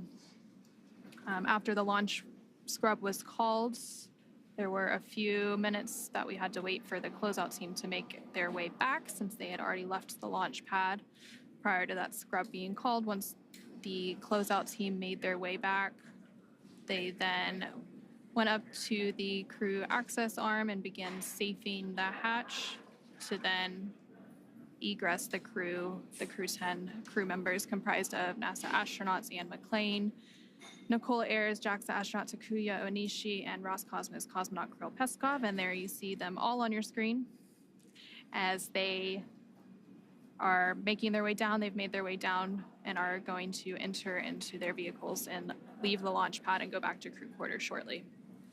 Yeah, they're going to get into their Teslas. These Teslas are special made for the crew, where they have the ability to attach their umbilicals to help keep cool air flowing through their suits. Once they enter those Teslas, again, they'll make their way back down to their crew quarters, where they will stay quarantined until they have their next launch opportunity. And there you can see the crew now ingressing those vehicles. And that's going to wrap it up for us here in Hawthorne, California at SpaceX here at next to Mission Control. We're going to send it back over to Daryl at KSC to follow the crew the rest of the way. Again, it's unfortunate that we did not launch today, but again, always better to be safe and make sure that we launch when we're ready. Yep, and we'll continue to provide updates on NASA's blog for the Commercial Crew Program, as well as our social media accounts once we have that new launch time ready to share with the world. But for now, we'll go ahead and wrap it up here in Hawthorne, and we'll see you again soon once we have our next launch attempt for the CREW-10 mission. And with that, we'll hand it back over to Daryl at NASA's Kennedy Space Center in Florida. All right, thank you both, ladies, for walking us through the egress of the astronauts from their spacecraft down the launch tower and into their waiting vehicles. For those of you just now tuning in or happen to be catching up on what's happening, we are live at the Kennedy Space Center in Florida, watching CREW-10 make their way back from a launch attempt at Complex 39A. They were scheduled to launch with a T0 of 7:48 and 57 seconds p.m. Eastern Time. However, the launch was scrubbed less than an hour before that due to an apparent hydraulic problem with the launchpad 39A Falcon 9 hold-down clamp arm system, the system that holds the rocket to the strong back. And so NASA and SpaceX teams made the decision to call off the launch for today. There you see the crew along with the closeout crew, our crew of 3 astronauts and 1 cosmonaut, leaving their rocket for another day.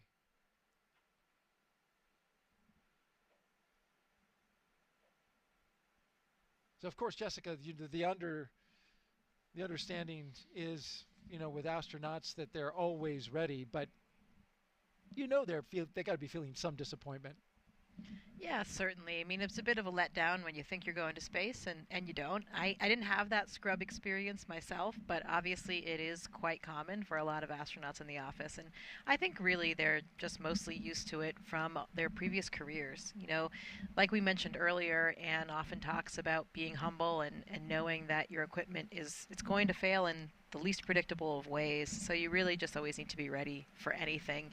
And that's what happened here today, despite a pretty flawless lead up. It was something that we didn't expect. But we will launch when we're ready and when we're safe. And of course, that's always the most important thing when we're talking about human spaceflight. So maybe they'll have a little bit more time to relax and get ready for the next opportunity. We're going to continue tracking the astronauts' progress back to the astronaut crew quarters, and then we will close out the broadcast. But we want to make sure that you, the viewer, see the astronauts making it back from the launch complex back to their crew quarters safely before we close it off.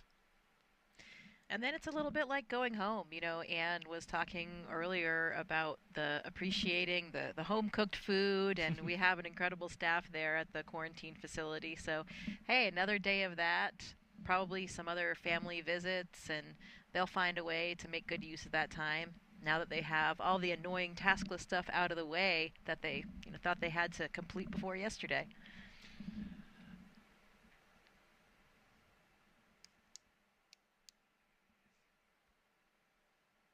From what I've heard, things do stay pretty busy right up until the last minute here. So, you know, it is probably still a little bit stressful. You're trying to reply to those last emails and send those last text messages and keep people up to date and close out different questions that people are coming to you with. So this could be a nice relaxing day for them tomorrow. Well, it's certainly beautiful outside, as you can see here, as we are in the late twilight of today, Wednesday, March 12th. It was a beautiful day all day long today. Pleasant temperatures outside. Boats were going by, the launch pad. It was a quintessential Florida launch.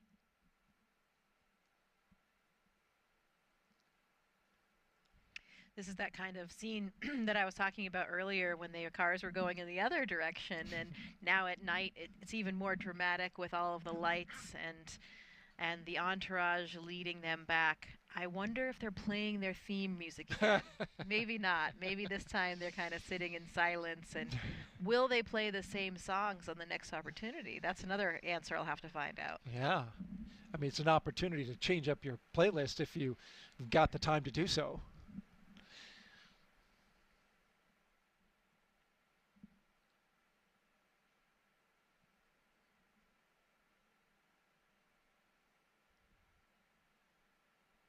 Historically speaking, when crews back in shuttle days were faced with delays that they knew were going to be long, they had use of the astronaut beach house. And there were opportunities to spend a little more time out there, and families were on hand. So yeah, and there could be, we still do use the beach house in this pre-launch quarantine period where the astronauts will go out there with their families, and it's a really nice, iconic, idyllic, gorgeous setting if you've ever seen it. Nice access to the beach and to the ocean, and it just has that real beach house vibe that's pretty relaxing. So I'm not sure whether or not they'll get another opportunity to do that, but you know, always a good option. Maybe a final run down the beach. What I love the most about that beach house location is the solitude. It's the house and the way Florida looked before anything, you know, came around. It's so natural. The only really significant thing that you see is you see towering launch pads off in the distance. But we like that. Yeah, but that's right. Around here we like that. But it's so pristine, and because obviously this is a national wildlife refuge and it's a secure area, there's so much solitude out there. It's so isolated, and it's so natural. Those sea oats waving in the breeze between the beach and the beach house. You know, I actually, my parents had a place just a little bit further up the coast here, so same kind of familiar coastline, and my mom was always commenting on the sea oats and how beautiful they were, and it's so nice to keep all those natural elements. So if they don't get a chance to go out there and relax, and maybe they can use those images that they had when they were out there earlier this week and get into a relaxing kind of state of mind. That's the one thing about the ocean, right? There's always just something so relaxing about looking at the water. It is so true. Peace and tranquility. It's hard to not have that wash over you when you're out there gazing over the ocean. And that is just what the doctor ordered when crews are tired from a long day of launch operations and preparations. But we don't know if that's where they're headed at this time. We should caveat, because the decision has yet to be made about when the next opportunity will be, whether or not there will be some work that's required, or whether or not they have enough data to move forward with flight rationale. Of course, we'll have updates for you. Stay tuned to our social media channels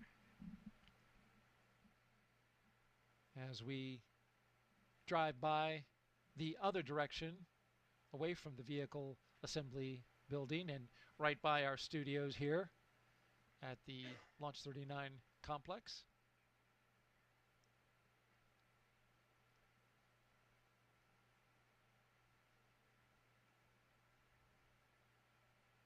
If you were commander of this crew, what would you do? What would I do with the free time? I think I would try to do what I was saying earlier, really use it to relax, because I know myself, and as I was mentioning, I've heard a lot of reports from the crews being pretty busy up until the last moment. So I think I would sort of take advantage of the fact that all of those annoying things are done, and perhaps, you choose not to look at your email again, not to get back on your phone at all, because you've already sort of disconnected from those devices. I know for me, when I my happy place is in nature, going camping and hiking, and when I long without my cell phone, I find it to be incredibly invigorating, and can get a lot of recuperation out of and something liberating. like that. Yeah, absolutely. Yeah. So I would probably not be in any rush to turn my phone back on. And that's the other thing, things are pretty planned. Like you said, we don't know for sure when the next attempt will be, but there certainly will be a plan, and they have to remain, of course, in their quarantine. So I would probably just try to relax, maybe avoid technology, and see how it all plays out. Could be some great crew bonding opportunities, I think, for them.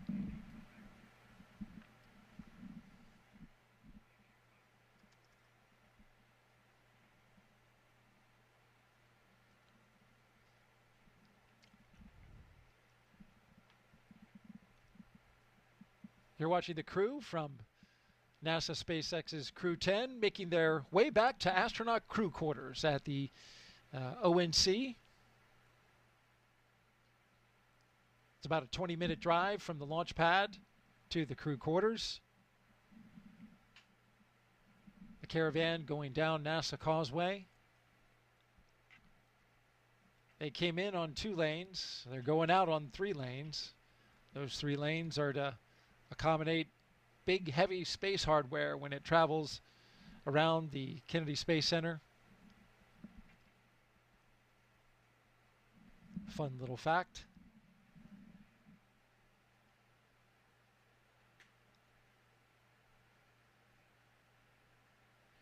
Certainly a great time of year to be launching, though. This weather has been phenomenal, and it's so pleasant to just be outside, which is not always the case here in Florida. Yeah, you were asking me, prior to coming out here, like, how's the weather? I'm like, oh man, it's so good from our previous launch coverage that you and I did, CREW-7. First of all, it was overnight. Yep. Second of all, we were outside. I believe bugs were a factor. Yes. Collecting quite a few of them on the on the launch desk. But outside now, it's just, this is why people vacation this time of year. It's the high season for Florida. This is the place to be, because we have just about 6 to 7 months of summer every year. So I cherish these days in February and March. Yeah, we know how that feels in Houston too. Oh yes, you do. We've been pretty fortunate with the weather there lately as well.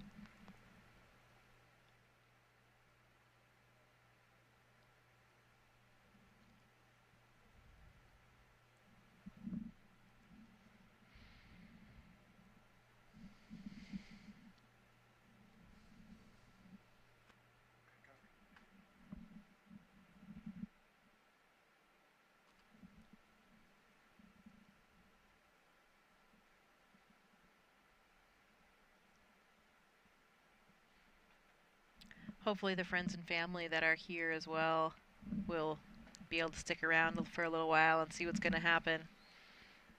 That's always something, when we have these constant changes that can kind of become a stressor for us, is that it's difficult for people to change their schedules and their time off work to be here. So we always feel for that.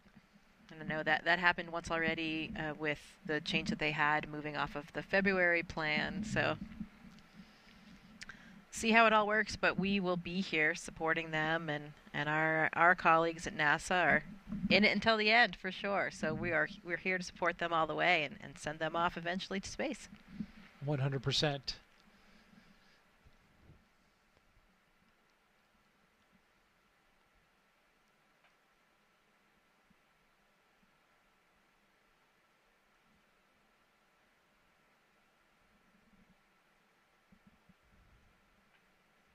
feel like we're in the car right there with them with this view, don't we? And we are. I wonder if they're putting in their order to the fine cooks and chefs at crew quarters for dinner tonight, because it's been a while since they ate. Yeah, absolutely, and probably that will be definitely a bright spot on the horizon, because their meals in Dragon, there's no way to heat up the food, so it has to be something you do get some choice in what you can bring along. You can bring along some of the elements of our standard food menu that we have on ISS and some other kind of off-the-shelf varieties as well. But there's no way to heat it, so you have to have something that tastes good at the ambient temperature. So at least they will have a hot meal tonight, which they wouldn't have had otherwise on Dragon. Absolutely. A little bit less fun when your food's not floating, though, I have to say. There is that fun factor. Absolutely. It's room temperature, but capturing it out of midair. Yeah, it's okay to play with your food in space. Don't tell your kids. Right. That's not something that you and I, as parents of toddlers, are currently doing. Yeah, exactly. It would be a different ballgame with a toddler if all of the food was floating. So imagine that. Can you imagine that? Wouldn't that be like such an impetus to get them to eat? Toddlers in space would be cute, but very messy. Oh, no doubt about that.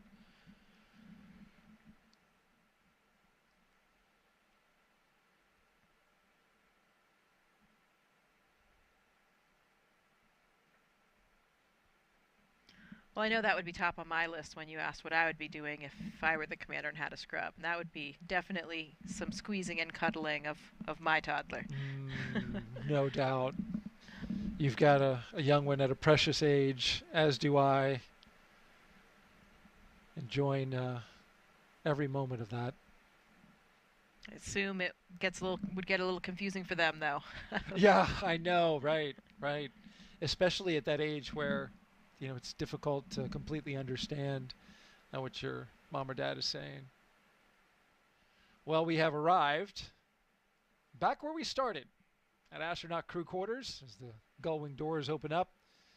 And there you see our CREW-10 crew members waving to somebody who's out there. Yep. Looking slightly less enthusiastic. Slightly less. But that's okay. They will fly eventually. This we know. It's just a matter of figuring out when,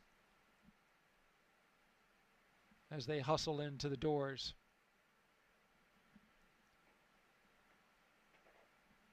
Well, folks, that's going to do it for us today. We really appreciate you joining us for this launch attempt of NASA and SpaceX's CREW-10 launch to the International Space Station. Thank you so much, Jessica, for being here with us on this first attempt. You'll be with us on the next one. We greatly appreciate that as well.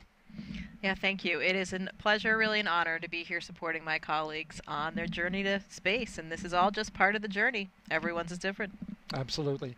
Just to recap really quickly, we had an issue with some ground equipment, the hydraulic equipment that controls the clamp arms on the Falcon 9 transporter erector, holds the rocket to the pad. It releases at about 4.5 minutes.